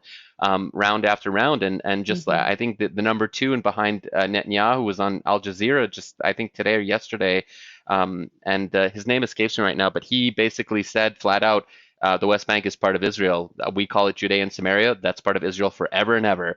And he doesn't get that. He basically said, yes, we are an apartheid state because no way we're going to give these undeserving people the right to vote. We're just going to take their land. So these things have been growing, and it is really. It's shocking, and I think seeing those extreme moments of violence and seeing everyone videotape and share it proudly, I think it's a wake up call, and people are starting to grasp what the situation is and what they're up against. One thing we constantly hear, this refrain we constantly hear, both from media figures and from political figures, and as much as things have seemed to have improved a little bit, we're still hearing a lot of this from mainstream political figures like Joe Biden, like Justin Trudeau, which is that Israel has a right to defend itself. And we hear this time and time again. Each time this cycle of violence starts anew, regardless of like what the spark of it was. Anytime Palestinian people are kind of pushed to this breaking point, to the point where they have to defend themselves, all we ever hear about is how whatever meager acts of self-defense they're able to kind of muster, these rocket attacks or whatever, all we hear about is how unacceptable that is, and that Israel has a right to defend itself. It's one of these constant refrains we hear, along with, I'm hearing this a lot as well, both sides need to de-escalate. I believe in a two-state solution. This is like, it's just basically things that politicians in the West have trained themselves to say, regardless of what is going on in these circumstances, as a way to just kind of like move the conversation along. But I think in this context, with more and more people paying attention to the nature of the power imbalance here, more people are starting to question that statement. Israel has a right to defend itself. And it's becoming much more difficult, I think, for these political figures to get away with saying that, when what's implicit to that statement is that Palestinians don't have a right to defend themselves. Exactly. And that, the country that has the planes and the tanks and the guns and the bombs and the soldiers and the full backing of the largest military in the world, the largest economy in the world, well, that country has the right to defend itself. But the people that are under this occupation, under this boot of this really brutal occupation and apartheid violence, they don't seem to get extended that same right, that same perpetual right to defend itself that Israel has. We're still hearing it, and it's still very frustrating to hear, but I think, like we're pointing out, I think more people are beginning to realize the absurdity of that statement, and politicians aren't able to get away with it in the same way. Yeah, I hope that statement eventually gets phased out. I was very disappointed when that became the constant refrain out of the Biden administration, and not surprised that that's the Trudeau line too. It's obviously, it's quite ironic considering that the power and might that Israel has, to say, as you said, sort of the scrap together rockets being sent over by Hamas have any equivalency to the airstrikes that Israel has meted out. But beyond that, I think it is also about what kind of violence we accept and what kind of violence is legitimized. So that institutional violence that happens every day, the open jail prison that Gazans find themselves in, with undrinkable water, no electricity, 9 out of 10 times during the day, not able to travel or come and go, having essentially no mobility, no freedom, and being at the complete mercy of Israel is considered in the Western mind not a form of violence, when it is obviously a very abject form of violence. Just to use Gaza as an example, of course, like the rest of the Palestinian territories in East Jerusalem, there's also forms of those sort of systematic forms of violence. I think they're just as punishing. The psychological toll that now, for sort of airstrike bombardment campaigns over the last number of years, have happened to Gazans, aside from just the death tolls, just the psychological toll that it's taken on Palestinians there. The gravest form of violence, and we pay no mind to it, and that really concerns me. The other line I really hate, and what these moments are very frustrating, is that once we get to this point where there is sort of the military escalation by Israel, Hamas continues with the rocket fires. We always get it's time for a ceasefire. We need a ceasefire. Then there's that focus on de-escalation for both sides, and it really misses the point, which is to what end we go back to what The status the quo. open jail prison. Yeah.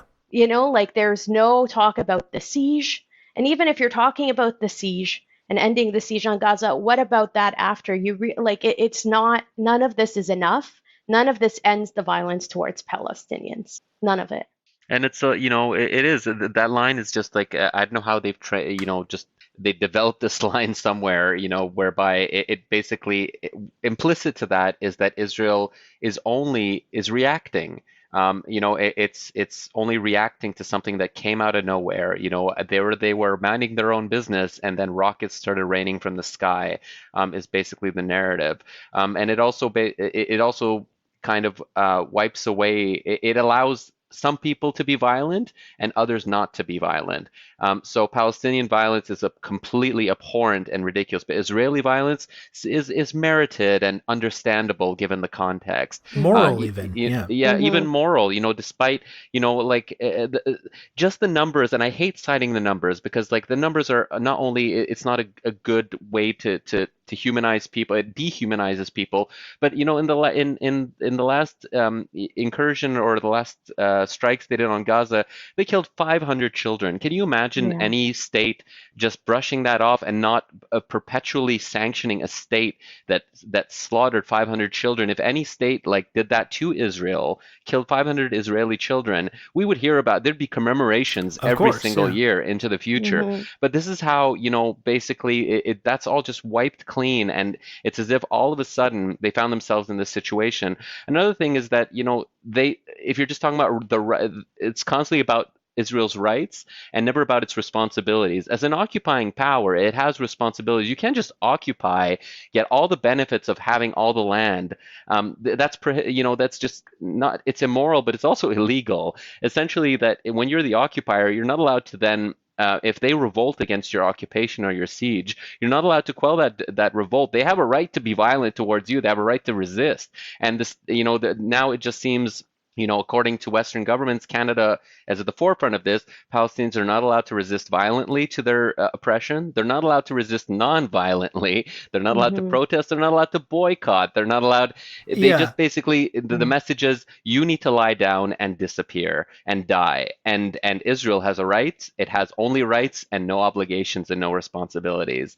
That's the perpetual refrain that is just absolutely agonizing and incredibly oppressive.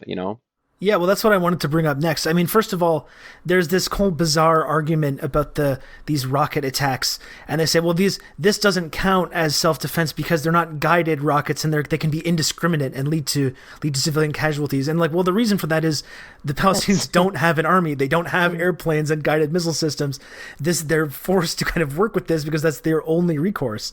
But regardless, even if these kind of attacks are framed as being completely unacceptable, and they say, well, the Palestinians are like, why don't they peacefully protest? But then, as you pointed out, when they do peacefully protest, lo and behold, that is also not acceptable.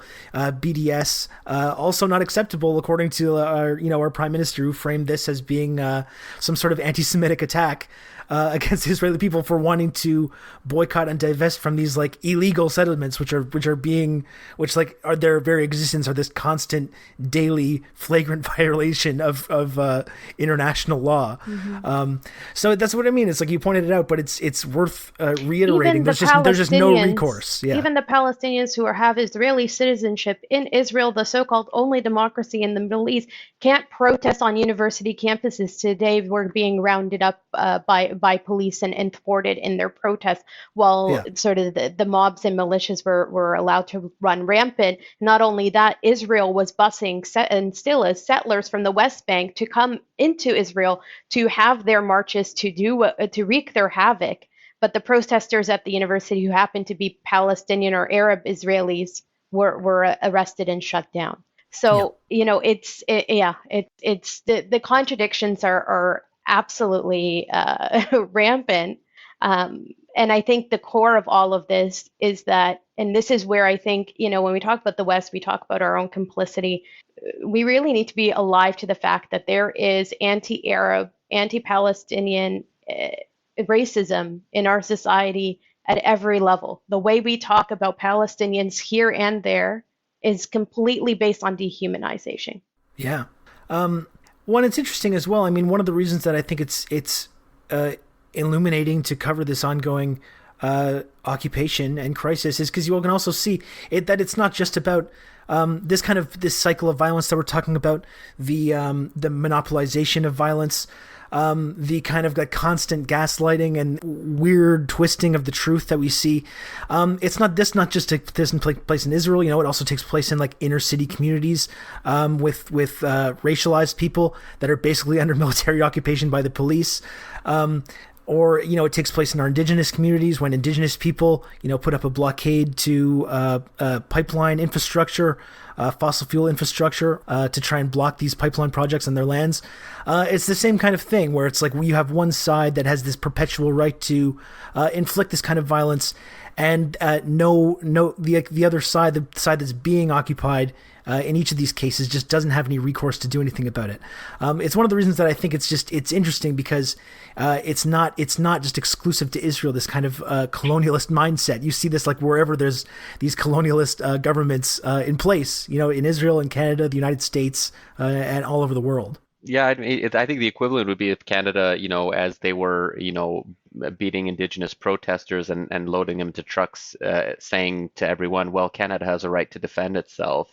Yeah. It's just a completely vacant expression that in no way captures the power dynamic, captures the historical context in which this is taking place, and also captures, who basically is the person instilling or causing the violence or perpetuating the violence over and over, and who is really who has a right to defend itself. Really, here it's so definitely, I think that in that kind of situation, that is a very common with that kind of power dynamic. Essentially, that's something that can be seen in those situations as well. Amy, you mentioned the NDP earlier, and I think it's a good time to get into this. This has been an issue that the NDP has been pretty bad on for historically, and even throughout Jagmeet Singh's tenure as leader of the NDP. I know a couple of years ago at the NDP convention, there was an attempt to pass a pro-Palestinian resolution that ended up being this kind of undemocratically shut down at the NDP convention. It caused a lot of controversy. Historically, the NDP has not been very good at standing up for Palestinian human rights. And both of you were involved in recent organizing efforts to pass this resolution at the latest NDP convention. We also survived that 2018. Yes, I imagine you were both involved in that as well. So do you just want to talk a little bit about that? The progress that's been made there with making this a central issue in terms of what the NDP is standing for? Oh, you want to go first, Amy? No, I was going to let you take this one. Okay, I'll start it off and of course add anything you'd like. But I think there was definitely a lot of how do I put this? I think Mulcair was kind of the dark years of this, but I think it did start under Leighton. There was a lot of pressure, to keep quiet. Libby Davies was often one of the most vocal ones in the House, but there was this kind of taboo of talking about Palestine. It does kind of linger over a lot of things, and it was very present in the NDP. I think because the NDP has a progressive base, and you have to expect that if you have a progressive base, they're going to identify with struggles that involve that involve the people without power facing people with power, and So I think it's been, kind of there's been a thing there, but we really in 2018 essentially a few of us started talking. We said we're really disappointed with how things are going, and how You things can were count under on me. Mulcair We're and gonna how have they good were old Rob to turfing talk you through all candidates for this. saying the word ethnic cleansing, and there were some statements that Paul Dewar was typically okay on this, but at some point there was a couple statements that were made during some conflicts in Thank you, Gaza that Orb were Lady, absolutely horrid, for 29 and months. people we were just annoyed, and we said, Thank you for that. And for correctly identifying that I do smell good. but at the same time, a lot of people will say this, is that it? That's all you're asking for? You just want them to do these two things? That seems to me like the Yeah, most absolutely, like Joe. straightforward and bare minimum. And it's like, yeah, just do that for now. Like that would be Yeah. great. And we will be there to tell you, you guys are doing things, you're pushing in the right direction. You will take heat from it. Jugmeat condemning both the chalk drawings at Selena Robinson. Is it Serena? I can't remember. It's Selena. What? You don't know what we're talking about. Yeah, He's condemning. It's Selena Robinson. How do you remember that? Because I just remember. You see Jugmeat condemning the the chalk drawings at Selena Robinson's office and condemning the Mount Sinai Spider-Man flag guy. So still obviously a long way to go. Even if there's been some improvement, you can point to some improvement that's been made when it comes to the NDP talking about this. Obviously still a long way to go.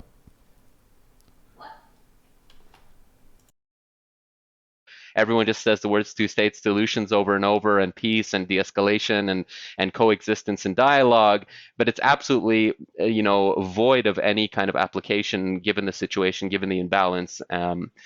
So I think it was definitely a great victory, and a lot of people were behind that. And I think it's when the NDP does something good like adopt this kind of policy, and once it did get to the floor, 80% of people voted in favor, which is also a demonstration of how widely accepted this kind of action is. Yeah. But nevertheless, they will take political pressure from certain groups and from especially right-wing groups, saying that how could you, how dare you, Israel has a right to defend itself, you're basically saying you support Hamas, all sorts of kind of twistings of, Sure.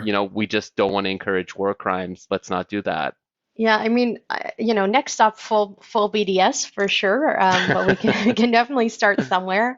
I think it speaks to how completely out of line with the international community and like popular opinion that it is, that just that is seen as revolutionary. But it is worth pointing out that yes, you do need to start somewhere when you're starting from a base of like kind of complete subservience to this idea of maintaining the occupation and not really ever doing anything about it. Well, and I think what the framework that the resolution sort of created around, and we see picked up in the NDP's no one's replacing call anybody for an arms embargo this week, is ousting. the framing of Canada has a not just a role to play in being a peace broker, which is the other turn of phrase that I freaking hate, this idea that we're waiting on Western powers to broker peace for Palestine. In fact, what we're asking for, what Palestinians are asking for there and here, is for Western states to get out and to stop profiteering from the settlements through exports, but also to stop sort of bilateral arms trades that similarly validate and actually arm the oppression. So there is that really important paradigm shift that the role of Canada is not just to broker peace, but to not be complicit in these actions and to actually shake up that the status quo, because we've been doing this for a while, this game of calling for a two-state solution, calling for de-escalation, and it's done nothing but embolden Israel. And so you hear Jagmeet Singh now say, we have to do something. There has to be some sort of pressure because they're not listening, or there's not we have to change the dynamic somehow. It's not perfect. It's not everything, but that paradigm shift is pretty key to getting to the place where we really own the role that we've been playing in making the status quo possible. Yeah, I wanted to mention because like when this resolution passed, I was kind of trying to temper my excitement about this because there's a big difference between, Hmm. the NDP adopting this resolution at the Yes. convention and actually meaningfully doing anything about it. Yeah, totally. That's why this week I have to admit I was impressed that Jagmeet Singh, I said has been pretty bad on this issue Yep. over the last couple of years, did actually come out and put Justin Trudeau on the spot and actually call to suspend our arms sales to Israel and to actually start engaging with these boycotts and with these occupied parts of Palestine, these illegal settlements. So that was really encouraging. Just the fact that he said that, like you're pointing out, of course it's nowhere near enough. But you can clearly see some progression happening, which is like absolutely. after years of stagnation, it's got to be I relieving. was so happy, to be honest. Yeah. I did not see it coming. I wasn't expecting it. And it was really like it's hard not to like be moved by that because we've been given so little for so Sure. long, and it did feel really satisfying to see that.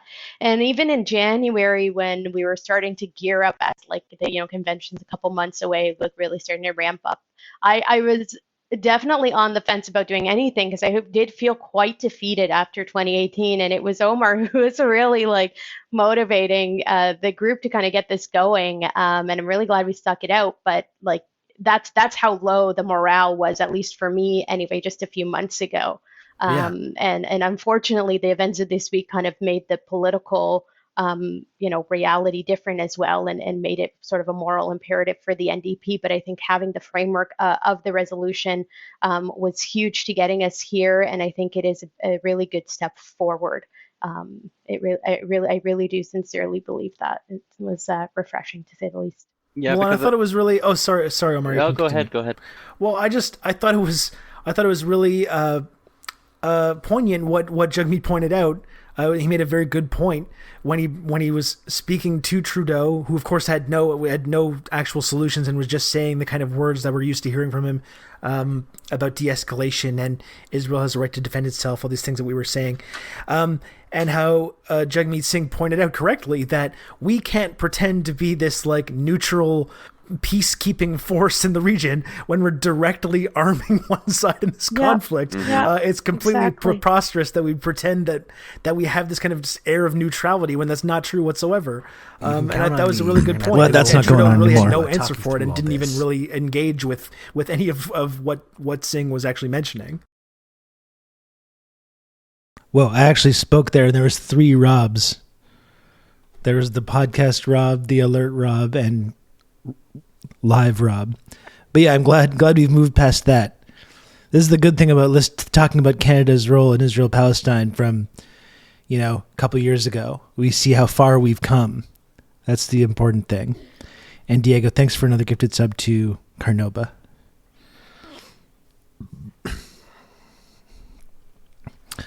Yeah, and that's the thing, we can point to like things that have improved, especially just when it comes to like the NDP's rhetoric, but then you still see them just like failing these basic tests.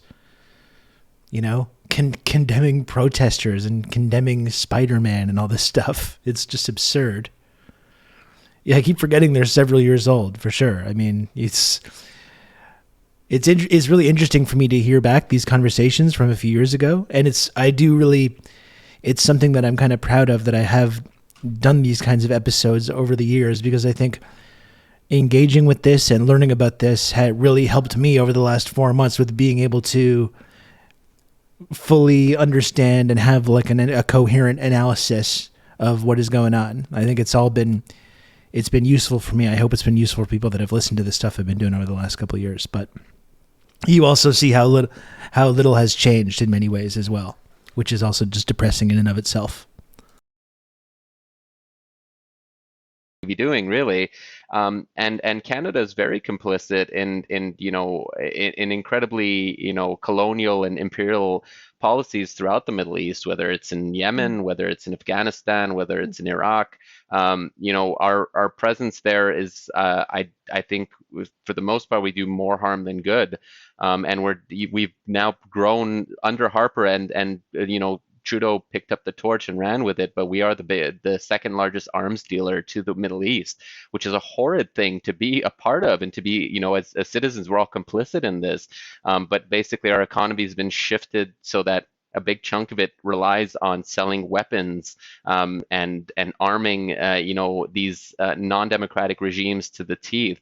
Yeah, And we just, haven't even mentioned Saudi Arabia and Oh, Yemen and gosh, the yeah. blockade happening with there, which is a whole separate humanitarian disaster, Oh, which we're absolutely. providing endless diplomatic cover for as well. Absolutely, and the liberals are really good at, it's in some ways Harper was better for organizing because the liberals are really good at making people drop their guard, and Yeah. and they'll give aid to Yemen while giving billions of dollars in weapons to the people crushing Yemen.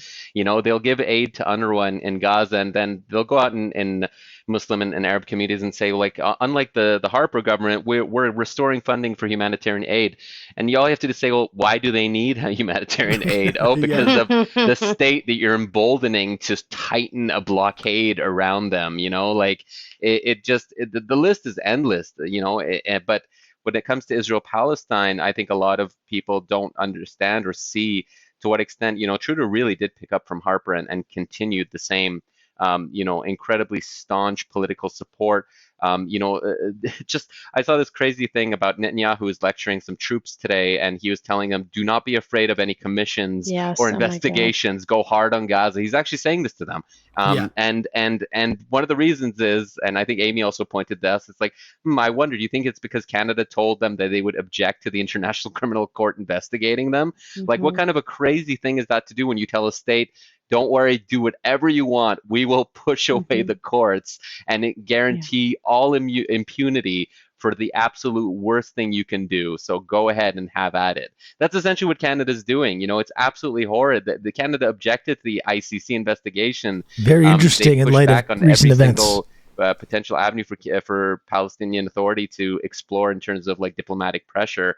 They just are the kings of the status quo, and the status quo is deeply unfair and violent towards Palestinians. Yeah, no, I'm actually really glad you brought that up.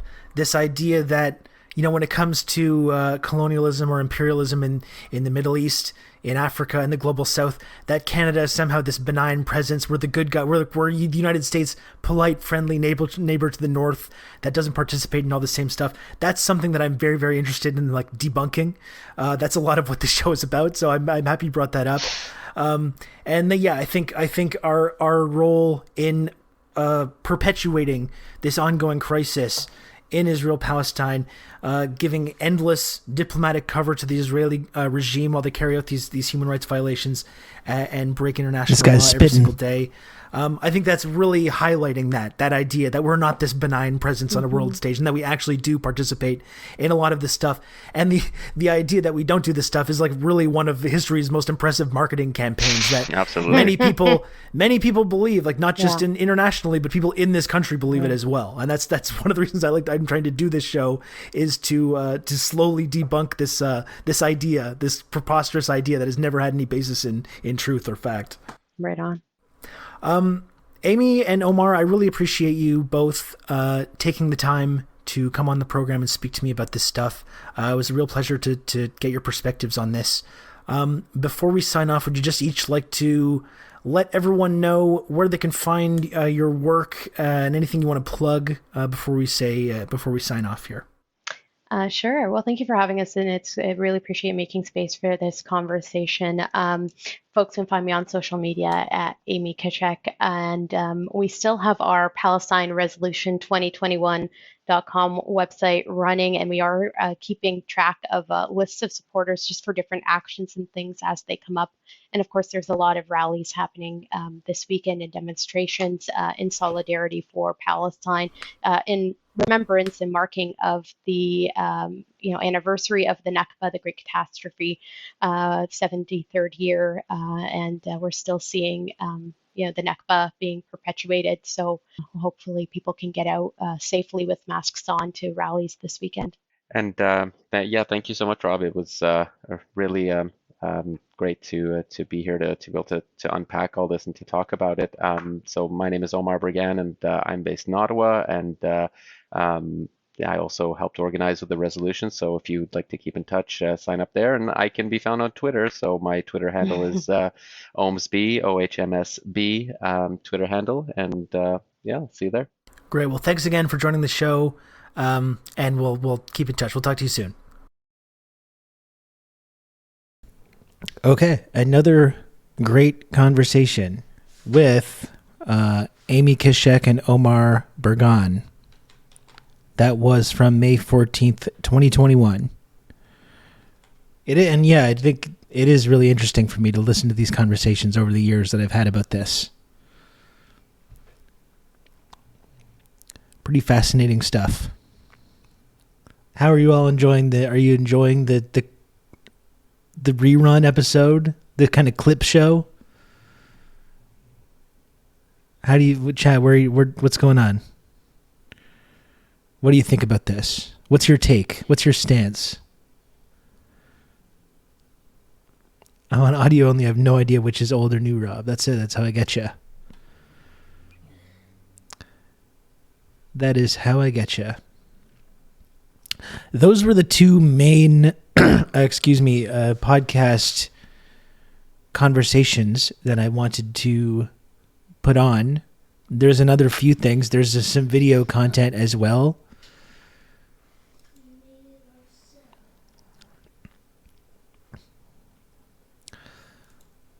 So I got a few more things that I think I can put on as well. There's some Insurgents episodes about this as well. I'm still trying to fix my BG3 install. Stop distracting me. I'm sorry, Lodane. I'm sorry. Why did you get angry? I was just reading one of the chats. I just got in, but I think I'm in Berserker stance. Okay, cool. Good. I feel good. I just ate some jerky. I actually went to the dollar store while that was playing. Went for a little walk and got a new sketchbook for my son. He's over there making a comic book. Is there a flub highlight video? I mean, when I made the clip show of like over the years for the season 4 premiere, there's a number of the flubs in there, mixed with a lot of kind of weird, ironic, joking, misogynistic comments. Some of the classic emotes that we know and love, mixed in with all the various flubs. Let's watch that one. Well, I was kind of planning on just keeping it with this topical news thing. Maybe at the end. Maybe that could be a fun one at the end.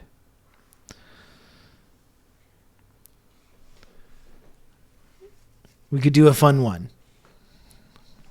If you want a new paradise.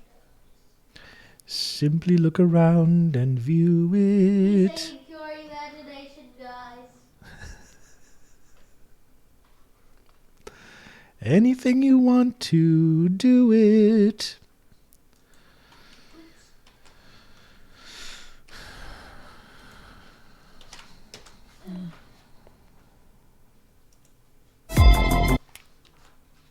The old intro. What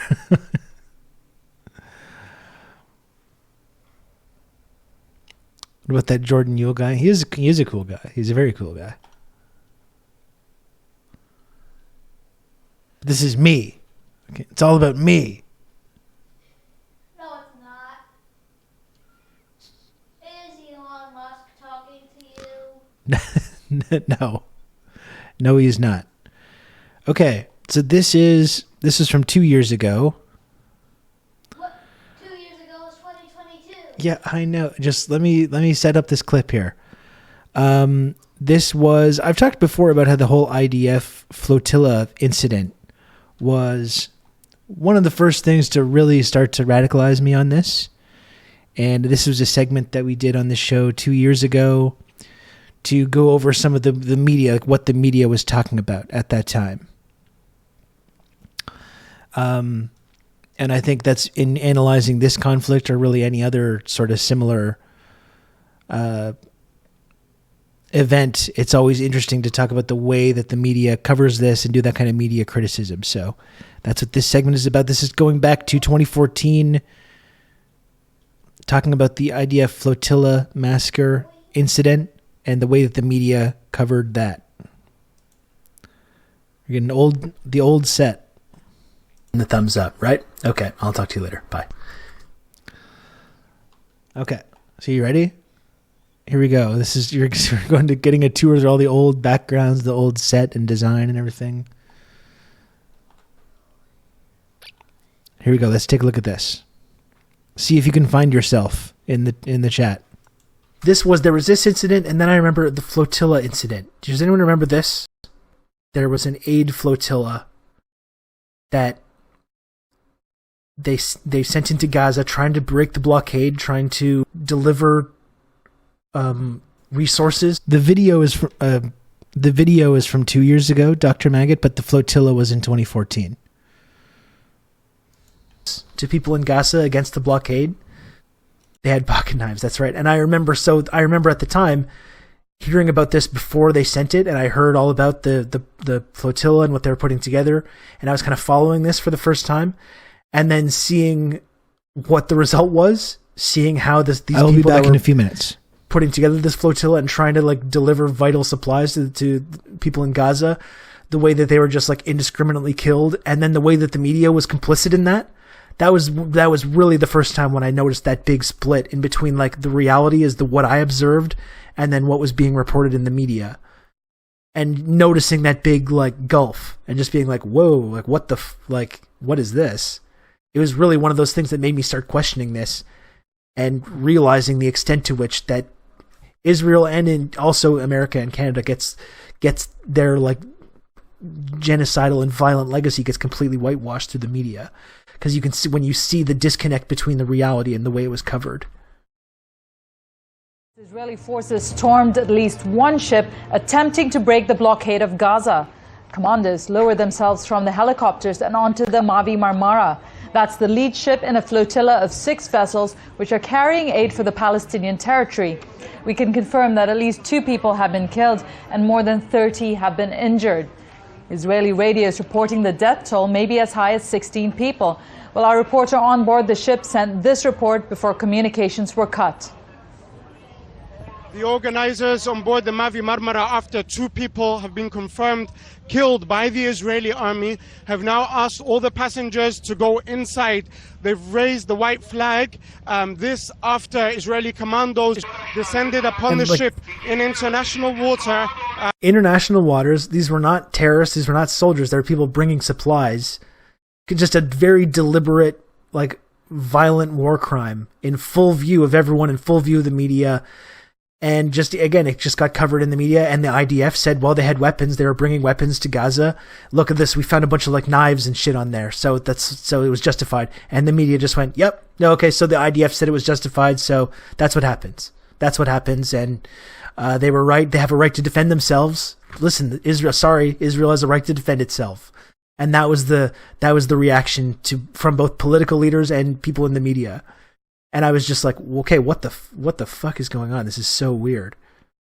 From a helicopter, as well as surrounded it by vessels from all sides. Tens of people, civilians, have been injured. There are still sounds of live fire despite the white flag being raised. Tens of people have been injured. 2 people have been killed on board the ship, which holds 600 activists, parliamentarians, women, children, and the elderly, all of whom are civilians. Organizers have asked everyone to go inside. These were not soldiers. Here's Norman. Story now and get further reaction from America as we go live to New York, where I'm now joined by political scientist Norman Finkelstein. Mr. Finkelstein, many thanks for joining us. Now, we've had widespread condemnation in Europe so far at the actions of the Israeli Defense Force when they boarded the aid ship flotilla. But what has been the reaction over in America? So far, there's been a pretty mild statement by President Obama regretting what happened. Yeah. Saying it should be investigated, but not going beyond that. I would call it a mild display of concern. So just a mild Thanks, Obama. display of concern then. But Jerusalem has said that it was just trying to protect its borders and its citizens, and that the flotilla was actually on a mission to discredit the state of Israel. What do you say to that? Israel attacked a humanitarian convoy in international waters. They used armed commandos to attack an international... Shooting at them from the helicopter. I should say a humanitarian convoy in international waters. I think everyone can agree that there's no possibility, there's no way to justify using armed force against what were clearly unarmed humanitarians trying to relieve an illegal siege of Gaza. Just wondering though, RT... What does the R stand for in that, in RT? Because I don't know, oh my goodness. I don't want to alarm anyone. Oh my gosh. I'm spreading disinformation again. Because if Russia says that when Israel kills a bunch of peace activists and civilians trying to deliver food and medicine to Gaza, if they're saying that's bad, then because they're the devious Russians, that it must mean that that stuff is good. Yeah, it was exactly like how the buildings that were bombed had Hamas in them. Exactly. It was the exact same justification. Again, it was in international waters. It was civilians and peace activists in international waters. Just a very clear and flagrant crime, war crime. It's an open and shut case, right? And this was basically talked about in Western media, just like, oh, well, the IDF said that there were bad guys there, so no big deal. Israel, and then we heard the same thing then that we're still hearing today. Israel has a right to defend itself. Remember? We hear this every time this cycle of violence picks up again. And people like Joe Biden and Justin Trudeau, they love to say this. Israel has a right to defend itself. That's what they were saying in 2014 after this fucking massacre. And that's what they're still saying now. They're still saying it now. And this was just kind of the first incident where I really noticed this. The disconnect is because of blackmail. I don't think it's because of blackmail. I think it's just because Israel, as a violent settler colonialist society, has the full support of the United States government and the Canadian government, because we're violent settler colonialist societies as well. And we have shared economic interests. And Israel allows the sort of Western colonialist powers to have a foothold in this region, and that's why we support them. It's not a big secret. It's not a conspiracy. That's why it happens. But this was the first time that I really noticed this disconnect, though. Finkelstein talks about this stuff as well, too, about like how like the media in Israel covers all this stuff, and how they're like the constant debate in Israeli media is like, who are we going to invade now? Like, who should we bomb Iran? Should we bomb Lebanon? Should we bomb Syria? This is like a constant, like, what's being debated, like, on Israeli, like, TV. I was seeing if I could find any, like, CNN coverage of this, just as an example of this kind of disconnect. Here's Mike Pence himself on CNN. When you want to talk about the crimes of the Israeli government, and you're CNN, these so-called liberal news media, who do you bring on to talk about that? How about Mike Pence? Welcome back. We follow this guy on Twitter when he's not in the well of Congress making a speech or out on campaign trails helping various causes. Israel's blockade of Gaza bolsters peace in the region. Pence, chairman of the House Republican Conference. That makes you the number 3 in the House Republicans. What is this suit? Mike Pence, I mean, to say nothing of the fucking disgusting thing, whatever he's about to say. What is this, like, 2004 NBA draft class ass suit he's got on here? What is this? He looks like the kid in Big after he shrinks. He's wearing the suit and then he shrinks and he's walking away in that oversized suit. It's a David Byrne ass suit. What is this? Mike Pence, you're absolutely failing this fit check. Disgracefully. Zoot suit looking ass. It is one of these situations, yeah. My God. Mike, get it together. You know what? We're going to follow the lead of our viewers. They want to know about Israel. And I know that's something you know a lot about on the various committees. You've been over there many times. You've talked directly with the Palestinians, Egyptians, Israelis. And it's this whole idea about what is happening in Gaza. Israel attacks or gets on or tries to stop these ships, it leads to a mess. This is what I mean about the shift that we're seeing now, though. In Israel commits this brutal war crime in front of everyone. Who do you bring on to talk about it? Well, how about like a fucking neoconservative evangelical Christian Zionist to break down the situation? This is who you have on to talk about this situation. Now, at least, even though mainstream media still sucks and still is bad at covering this issue, there is still a huge shift that has happened where they're actually bringing on actual Palestinians to talk about this situation. Like, this was unheard of even like a couple years ago. Do the right thing? Well, look, and thanks for having me on, Drew. No one likes to see the loss of life. No one likes to see military confrontation. But I think you do like a right it, Mike. of self-defense. There it is. And the reality is, there it is. We're still here today. Gaza is essentially an isolated. And look, they're showing the IDF propaganda video in the background. Look, soldiers because they're descending from their helicopter with their fucking machine guns. And look, soldiers are being hit with metal poles and chairs. This is how they justified this. Because lo and behold, when in international waters, when these armed men descend from helicopters onto these buildings, these people didn't just immediately fucking roll over and just let them do whatever they wanted, but they actually hit them with metal poles and chairs. And this justifies the fucking massacre that then took place afterwards. So Israel has a right to defend itself, but the peace activists on this boat, do not have the right to defend themselves with fucking metal poles against armed men with carrying machine guns. The reality is that Gaza is essentially an isolated, smaller version of a terrorist state. It launched lethal attacks against Israeli civilians in the form of thousands of rockets. And this blockade has saved the flotilla lives. massacre. I think the focus you could find now out is the incident on Monday. This is sick. Looking into that, and again, this is be discussed. But this is what CNN is doing to cover this incident. You're talking to, again, a neoconservative evangelical Christian Zionist, and in case that's not enough, let's also put some IDF propaganda just going in the B-roll in the background. Like, that's absolutely fucking sickening. But those of us that believe we need to stand with Israel during this time of crisis, believe that preserving the blockade and standing with Israel in her right of self-defense is imperative in this moment. And let's be clear, there's not a humanitarian crisis in Gaza. Israel allows to be transferred or transfers 10,000 tons of humanitarian aid into Gaza every week.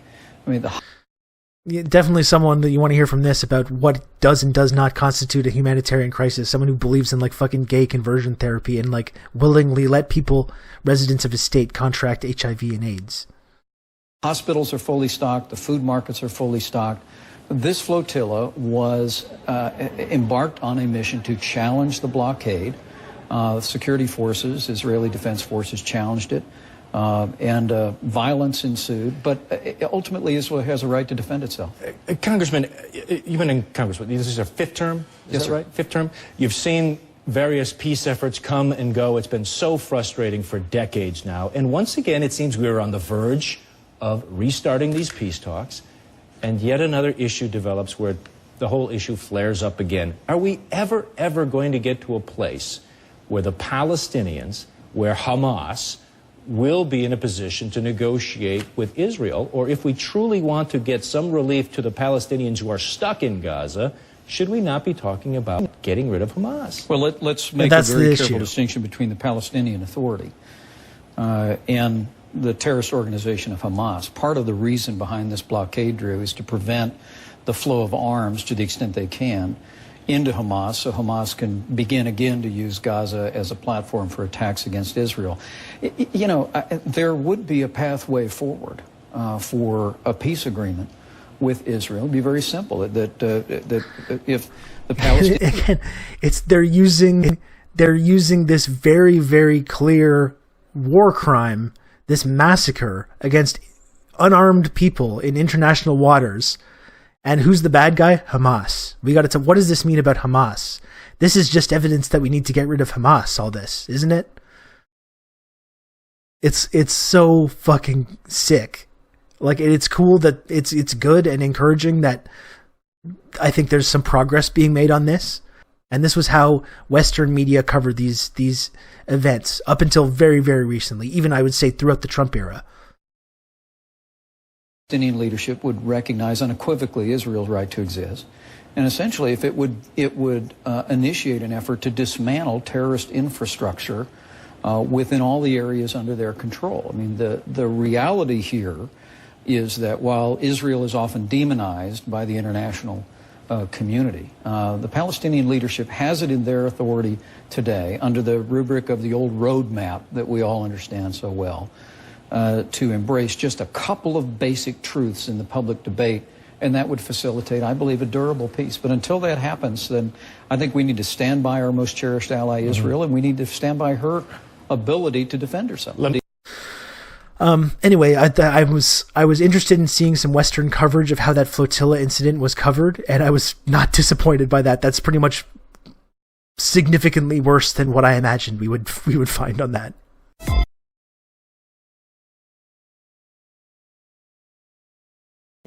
Wow. Okay, so this has been the really interesting thing about looking back at some of these clips today. You know, you're looking back at conversations from 2021, conversations from 2019. Here's an episode of this show from 2 years ago with news clips from 10 years ago. And I think that's the amazing through line. I know that. I think that's the amazing through line. Yeah, is that you see it's word for word. This is a new CNN news clip from 2014, and it's identical. It's absolutely identical. All the same arguments. And we could go further than that. We could go back to 2004. We could go back to the 90s, the 80s, the 70s. Obviously, Hamas didn't exist, so you go past a certain point, but then the words would just change slightly and the arguments remain the same. I think that's really the amazing thing. Like, you can look at the flotilla incident. Now, 10 years later, here we are with the violence that we're seeing unfolding, all the exact same justifications, the exact same arguments.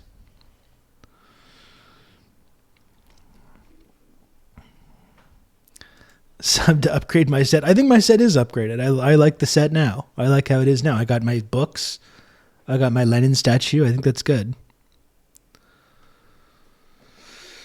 People tell me to shut up when I say it's all scripted, but it's scripted. I mean, if it's not scripted, it's still just the exact same talking points, you know? Every single time. Every single time. All the exact same talking points, the exact same justifications. I have one more. In fact, I have one more clip on this. Also from 2 years ago to look at. And remember, folks, if you've tuned in today, I'm happy that some folks tuned in for this kind of clip show, this sort of half-assed stream, because I was a little bit preoccupied and couldn't do a full stream. If you've tuned in, though, and you want to support this program, please subscribe if you can. Please support the community, support the work that I do on here. As you can hear, I've been having these conversations and doing this work for years now. And, that's something I'm really proud of. Like I was saying before, I think being able to talk about this over the years has given me the tools and the ability to analyze and talk about this like really serious situation that's been ongoing the last 4 months. And the only way I've been able to do that is through the kind and generous support of people in the community. So if you can, please subscribe to this program. Again, it's more of a clip show. I'm not fully expecting to do all that much today, but still, I'm still here. We're going on almost 3 hours here. I'm still here. So if you can, please subscribe to the program. Thank you.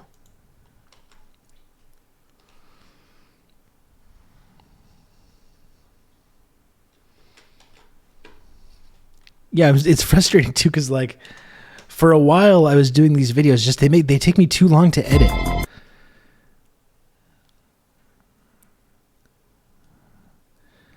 They just take me too long to edit. But like if I had been if I'd been doing this, this was 2 years ago, if I'd been making these videos every week, I would probably finally have like a decent following on YouTube by now, but I just gave up doing it. You have a YouTube channel? Yeah, you know that. Just kidding. By the time you're done editing, the moment has passed. Yeah, like it was too much for me to be doing these videos, and I was disguising all the cuts with zooms and stuff and adding in images and stuff. Like, I do this show so much, it would have been cool to be able to have to do that more, but just don't have the ability to do it. And look at this. So here's a tweet going back through time again from May 15th, 2021 about these Israeli airstrikes destroying the AP offices.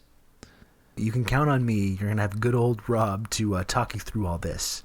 And what are we told? What are we told about October 7th? Well, you know, you're calling for a ceasefire. There was a ceasefire before October 7th, sir. Was there? Why am I looking at a tweet right now about Israel bombing the AP offices in 2021? And why are we talking about the Great March of Return in 2018? And why are we talking about the flotilla incident in 2014? It's almost like that's just complete nonsense. Part Ian, thank you for the gifted sub. I appreciate it.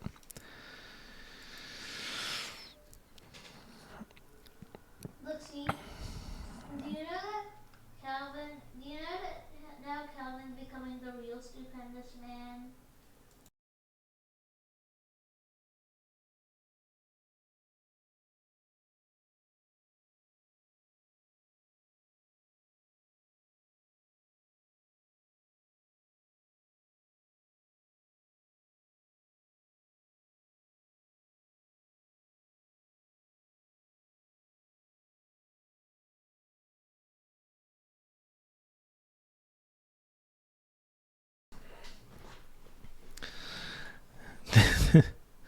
Sorry. There we go. It is hard to parent and stream at the same time. That's what this has been all about today. And look at also the 3 Robs on screen. We got a little,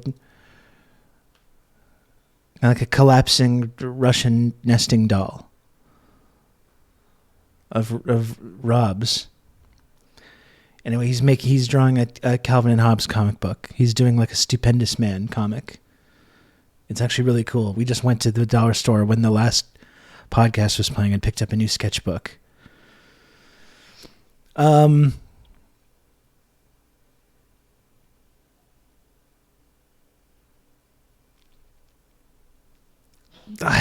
sure she would, Dr. Maggot. I'm sure she would. Anyway, okay, so let's look at this clip now. And remember, I am a parent, so when you do subscribe to this program, you're helping me pay for food and sketchbooks and other stuff. I'm going to try to guilt people. Why not a Ukrainian nesting doll? I'm sorry, Dr. Maggot. I'm sorry. You alone. It's your responsibility, Chad. It's your responsibility. Okay, let's look at this clip now. A year or so ago now, when the Israeli, we all know the story now. These airstrikes destroyed the AP and Al Jazeera offices in Gaza. It caused a little bit of an outcry.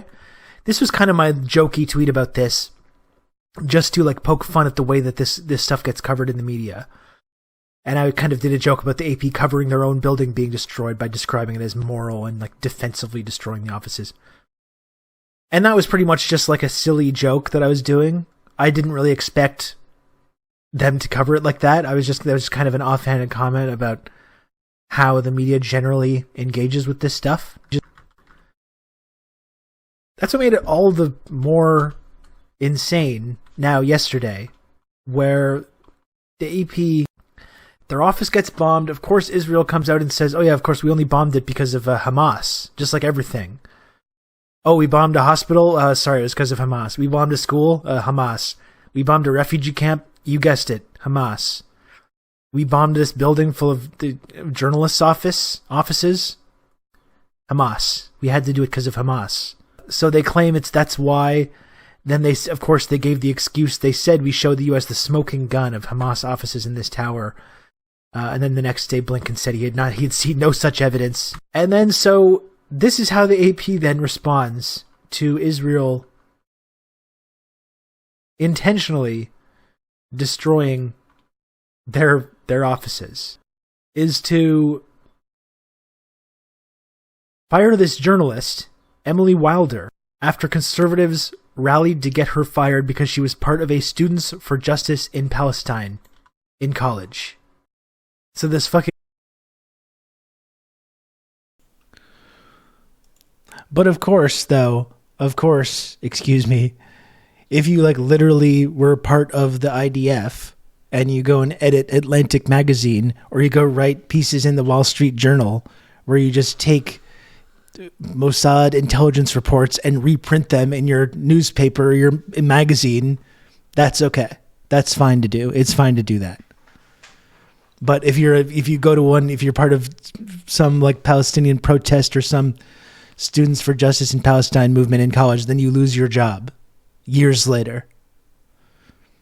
Interesting how that works as well, isn't it?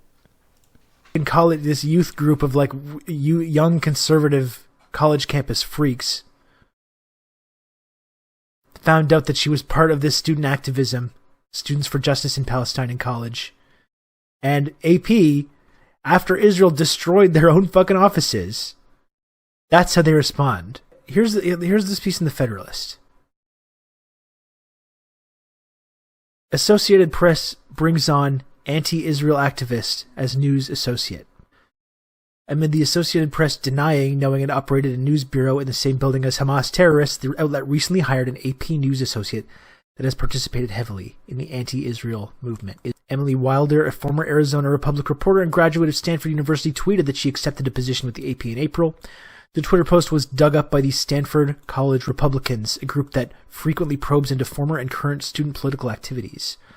Wilder's Twitter account has since been switched to private mode. This raises additional questions about the AP's reporting on the Israeli and Hamas conflict. News broke that the AP shared a since-demolished building in Gaza with Hamas. The radical group maintained a level of operations in the building. An Islamic Jihad office was also in the building. I don't see a source on that claim, but okay. Well, the source is the IDF told us, bro, so that's the source.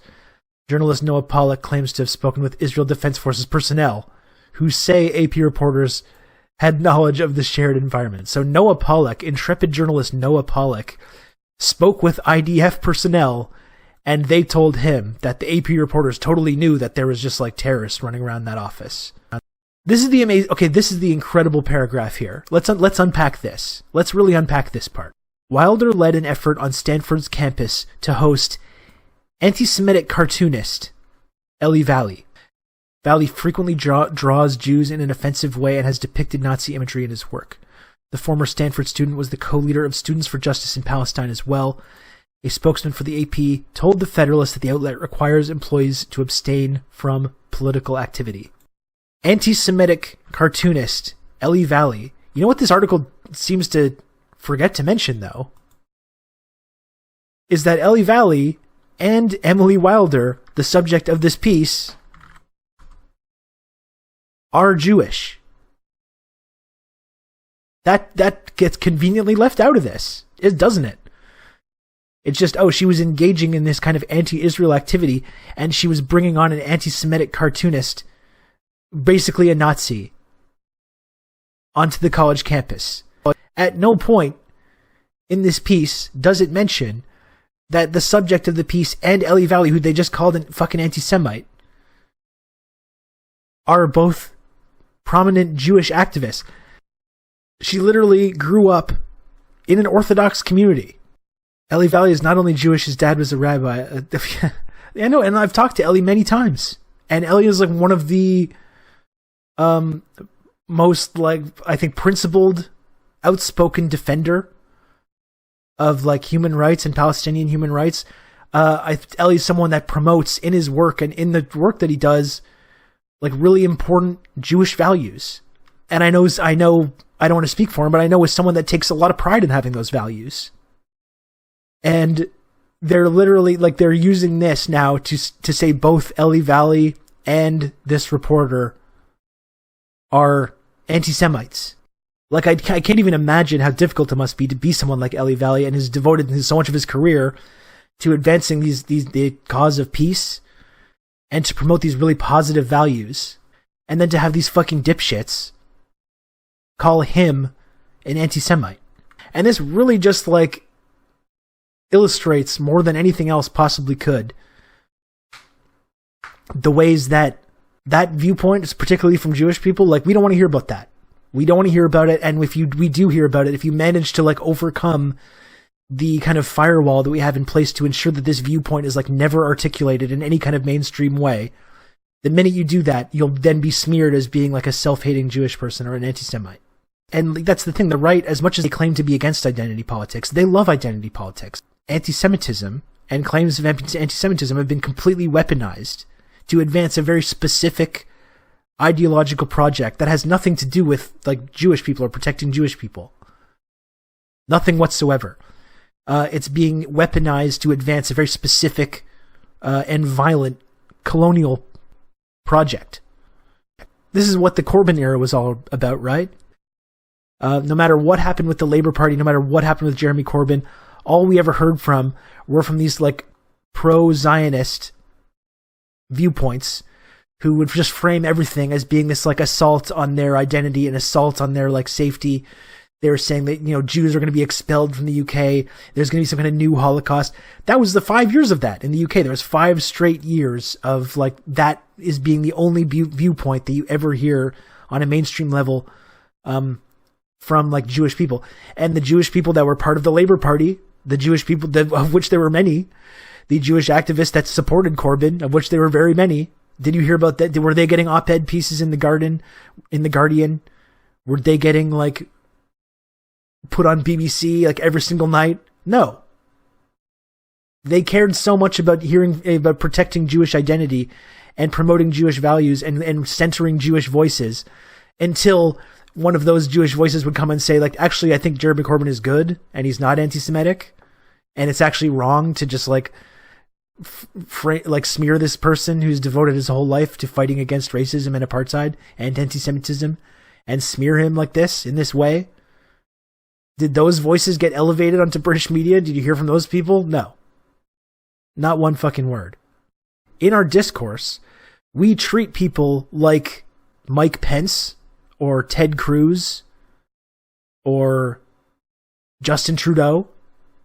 We treat their perspective as, like, more valuable on this than, like, actual Jewish people that don't agree with this project of, like, genocidal ethnic cleansing. Or Donald Trump, right? They get treated as being, like, more devout Jewish people than the actual Jewish activists that are, like, out there trying to support human rights and supporting Palestinian independence and are against Zionism and are against Israeli government. It's really, really sickening the way this happens. Israel-Palestine conflict is a prime example of how powerful the media is. Yeah, I think that's one thing we've been trying to really trying to look at over the last week or so. Not just covering the way that this current crisis is unfolding and the way that the media is covering this current crisis, but also going back through the years and looking at the way the media covered, for instance, the Great March of Return in 2018 or this 2010 Flotilla of Freedom massacre, and just going through these different events and looking at the ways that the media has covered this or not covered it, and often, like, really whitewashed the crimes of the Israeli government, and kind of continually presented this narrative that somehow the Israeli government, the ones with the billions of dollars in funding and the guns and army tanks and planes and bombs and soldiers, how they're the victim, and the Palestinians who have nothing. No army, no navy, no air force. How they're the aggressors and they're the terrorists. And that's one thing that's encouraging that I'll keep saying, is that there does seem to be a shift happening now where it is getting a little bit better. Not a lot better, but it is starting to get a little bit better. It's why the CNN interview is annoying with the Pakistani FM, and he called out Israel. Would love your thoughts on whether he was being anti-Semitic or not. Okay, I'll take a look at it. Pakistani Twitter not pleased after anti-Semitic label for FM Qureshi. Israel is losing out. They're losing the media war despite their connections. They are losing the media war. The tide is turning. What are their connections?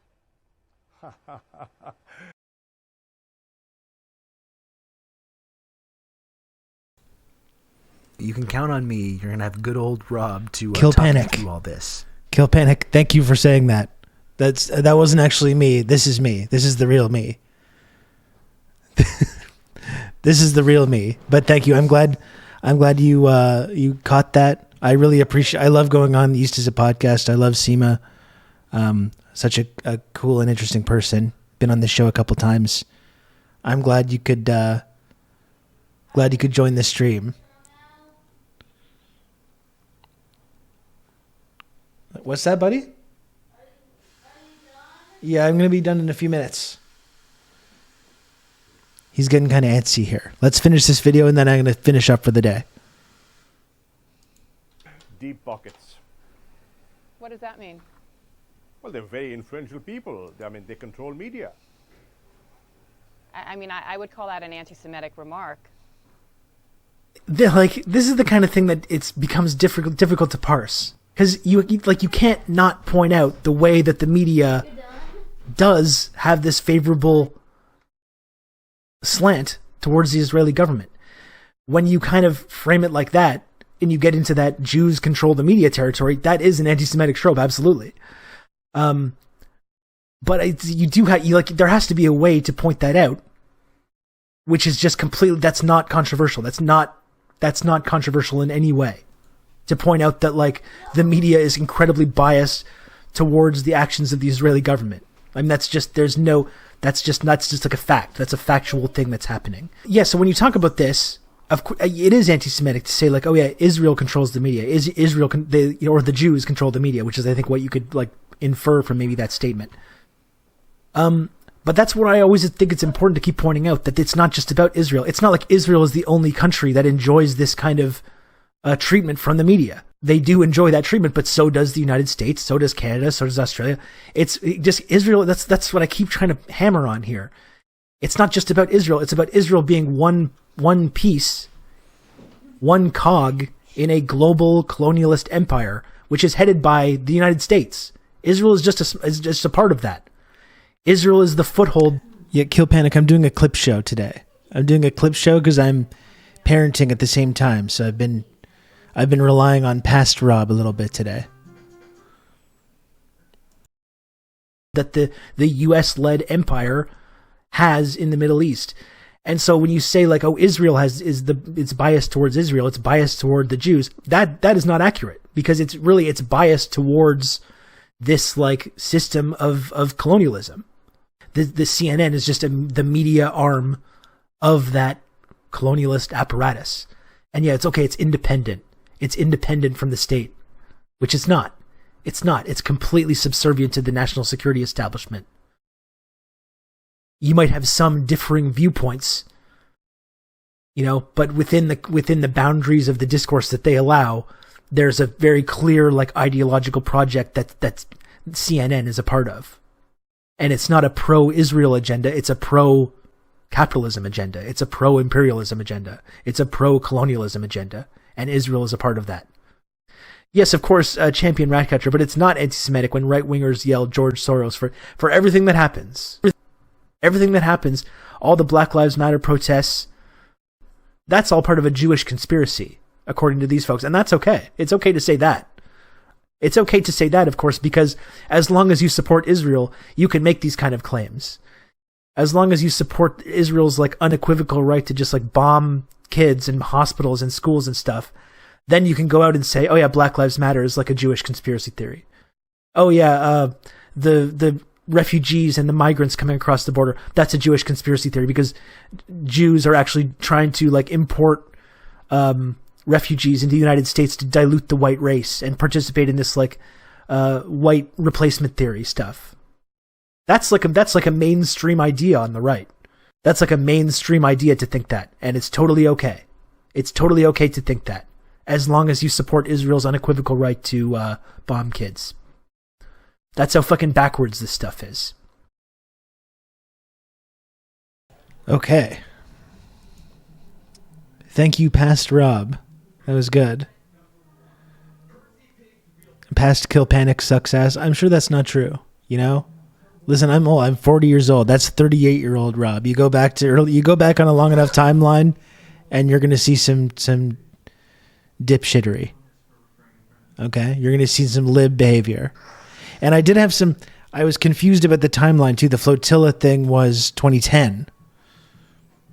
2010. So really, it's going like we've looked at content today, going all the way back 15 years, and you see exactly how none of the rhetoric has changed, none of the justifications have changed. Nothing has changed at all.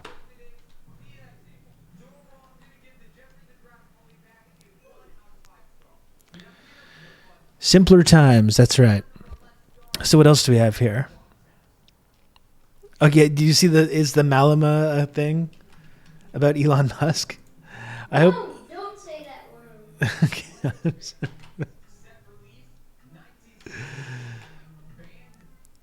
That is funny. I hope Elon responds. Why must I educate Elon Musk? He looks like an illiterate. The only thing that protects him is his white skin. Okay, shit. Sorry. Why must I educate Elon Musk? He looks like an illiterate. The only thing that protects him is his white skin. Elon Musk wants to learn about this song. Why must I educate Elon Musk? He looks like... Facts only. Facts only. Before we knew about short stack thick goblins, exactly. I really wish I could just erase that from my memory, honestly. That's one thing that I would like to just wipe from my memory permanently. Anyway, this has actually been, he looks like an illiterate. That's right. So this has been interesting. I wasn't sure how this was going to go today. I didn't think I was going to be able to stream. I'm happy I was able to put this together. It's like it was really interesting to listen back to these like segments that I've done over the years. It's actually really like it's kind of interesting, and it's just like I think it's genuinely kind of insightful to look back at the ways that like everything is the exact same. You can point to a few things that have changed, like I was talking about with the media and the way that the media does maybe make more of an effort now to like actually talk about Palestinians maybe than it did 15 years ago.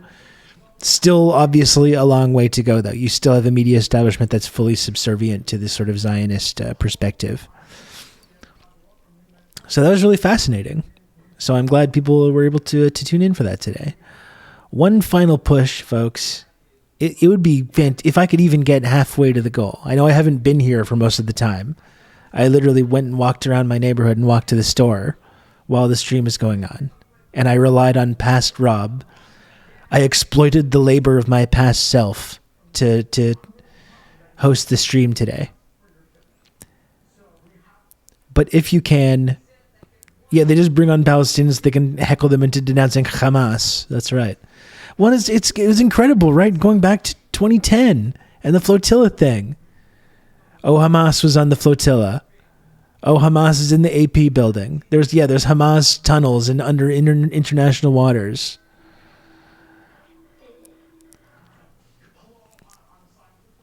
It's truly incredible. It's 15 years, and it's the exact same arguments, word for word.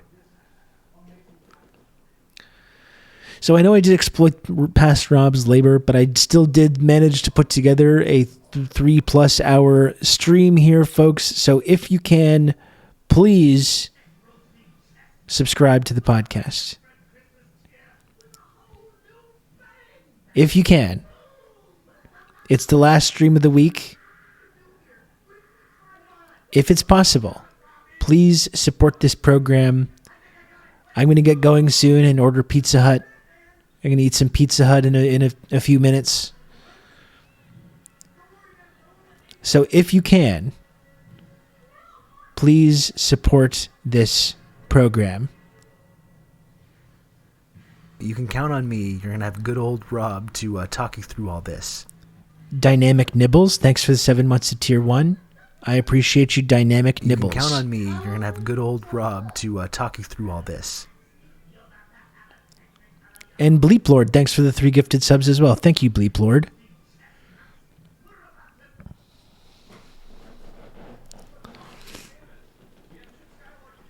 Do you have any other takers? Do you have any other takers that want to support the work that I do right here on Twitch every single day? You're going to have good old Rob to talk you through all this. Spell check. Thanks for 23 months, tier 1. Very, very, very close to the elite exclusive 24-month shimmering golden 2-year sub badge. 1 month away, spell check. Thank you very much for the 23 months.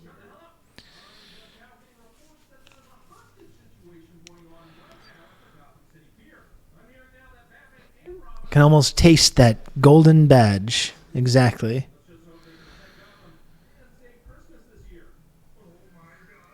You can almost taste that shimmering elite golden badge. Very cool. And do any other fine folks want to support this program? I will be back on Monday. I might do some more gaming stuff as well. Because I'm really, the galaxy's under threat right now, folks. The galaxy's under threat, and I'm really looking forward to getting back into the fray. Count on me. You're gonna have good old Rob to talk with Helldivers 2. So I probably will be doing some more gaming stuff. Maybe even tonight. Maybe even tonight I might do that. Red Wizard, thanks for the 2 gifted subs. Thank you, Red Wizard. I appreciate that.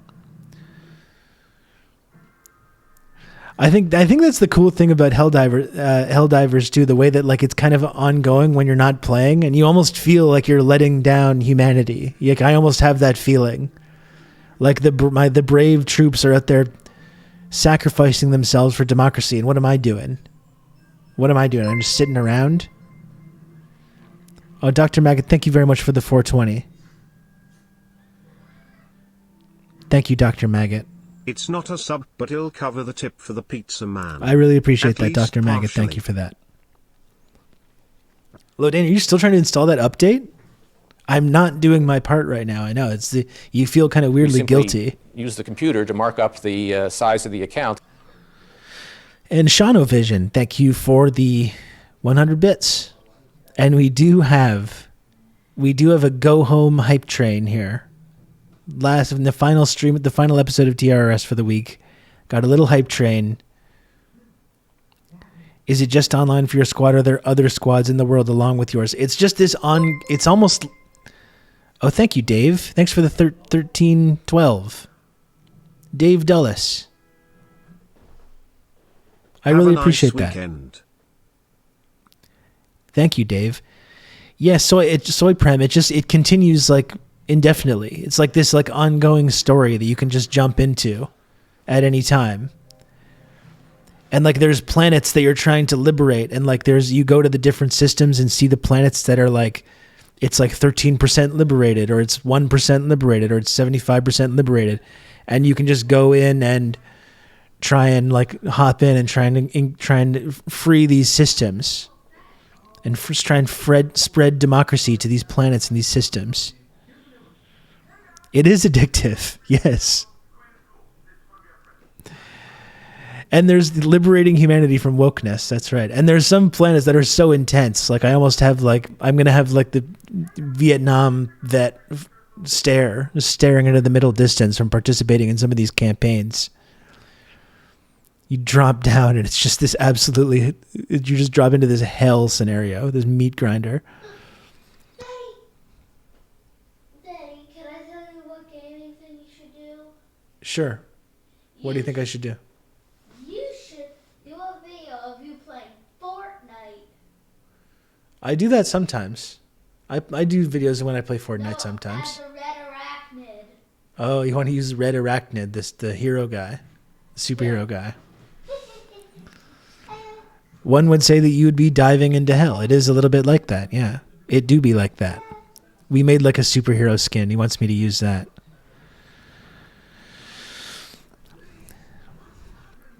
But does anyone else want to subscribe to the program, folks? We got 2.5 minutes left in this hype train. It's not Spider-Man, Lodane. It's the Red Arachnid. He's like a Spider-Man-esque new guy that we invented. The legally distinct. My superhero is called Love Bomb. Oh, I like that. That's a good name. Ryland's a snail trail. That's good. That's good. So does anyone else want to support this program, folks? We got another few minutes, then I got to get going. But there's still time to support this program if you can, you know? If you can't, then obviously that's fine. If you have to choose between buying groceries or, you know, You can count on me. going to the You're gonna have doctor good old Rob or subscribing to, to the talk show, us I through would all rather this. you took care of yourself, honestly. That's how generous and gregarious I am. Dr. Maggot, thank you for the 2 gifted subs as well. Dr. Maggot, you're very kind. You're very generous, Dr. Maggot. You're my own personal physician. You Dr. can count on Maggot. me. You're going to have good old Rob to talk you through all this. He's one of my chatters. Red arachnid goes wherever an arachnid goes. I don't know if Dr. Maggot plays Fortnite. But who was the other superhero? Oh, that was Lodane created a superhero called Love Bomb. Love Bomb? Yeah, she says it's basically a pink lantern. Pink Lantern? Yeah. I think he's pretty interested in seeing that, honestly. I want to see it. Irate Lump, thanks so much for the 38 months. Tier 1. I appreciate that, Irate Lump. Thank you.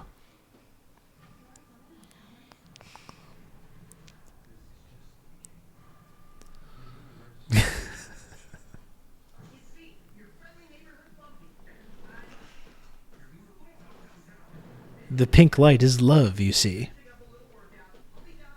That sounds great.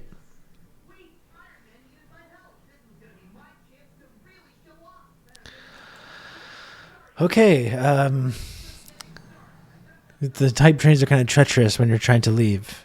There's still time for people if they want to subscribe to the program. I don't think I'm waiting out this hype train though.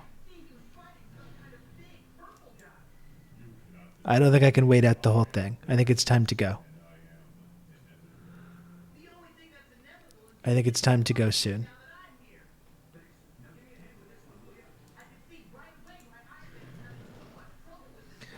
But I'm glad people could tune in today. I'm glad people could tune in.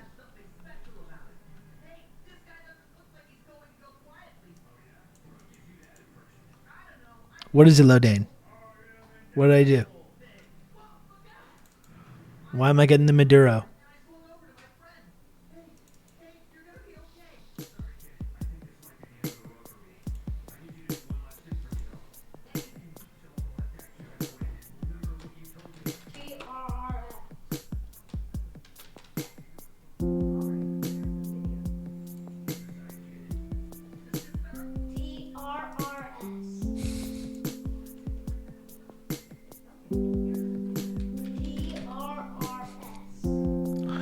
He's trying to find videos of the channel on YouTube right now.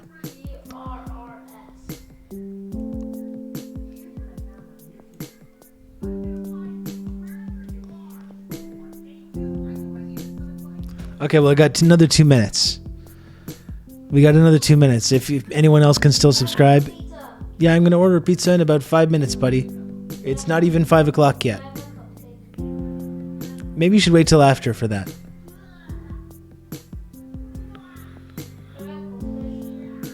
Well, you have to wait for me to finish up. I'm almost finished.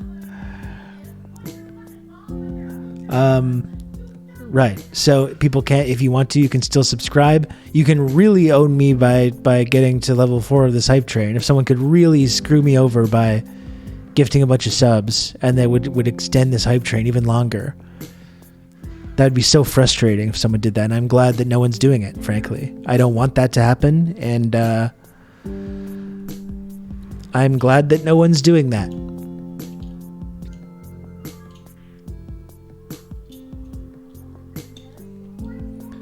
Thanks for the stream, Rob, and Past Rob. Past Rob did some Some good work today.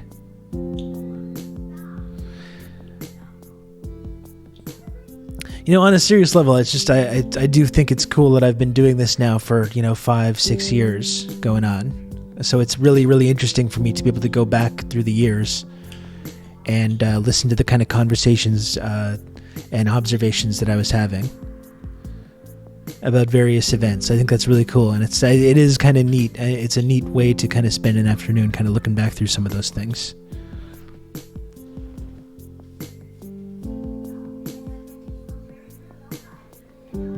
Yeah, I'd love a screen grab, Lodane.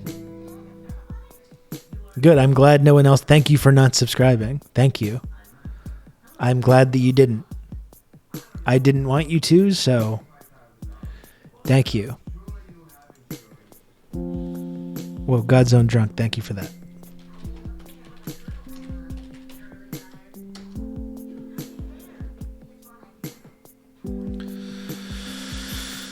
We're gonna go ahead and raid our friend Leaping Larry. I think Larry's been having some financial issues lately. If it's possible at all, please support Larry at this time. Fellow Juche enjoyer, Leaping Larry. Thanks for everyone that got to tune in today. I'm glad that I could somehow kind of throw something together here, despite being a little bit preoccupied and distracted.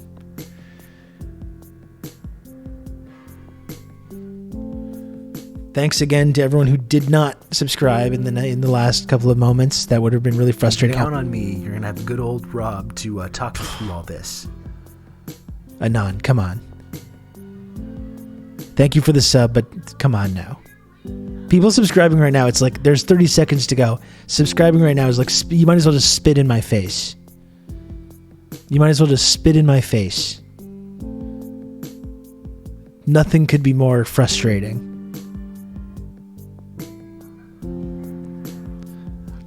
I talk about some of you such sickos. I talk about spitting in my face. You're like, oh, where's my bank card? Immediately. Thanks, folks. I may see you tonight. We may be spreading some freedom and democracy tonight. We'll see. Take care.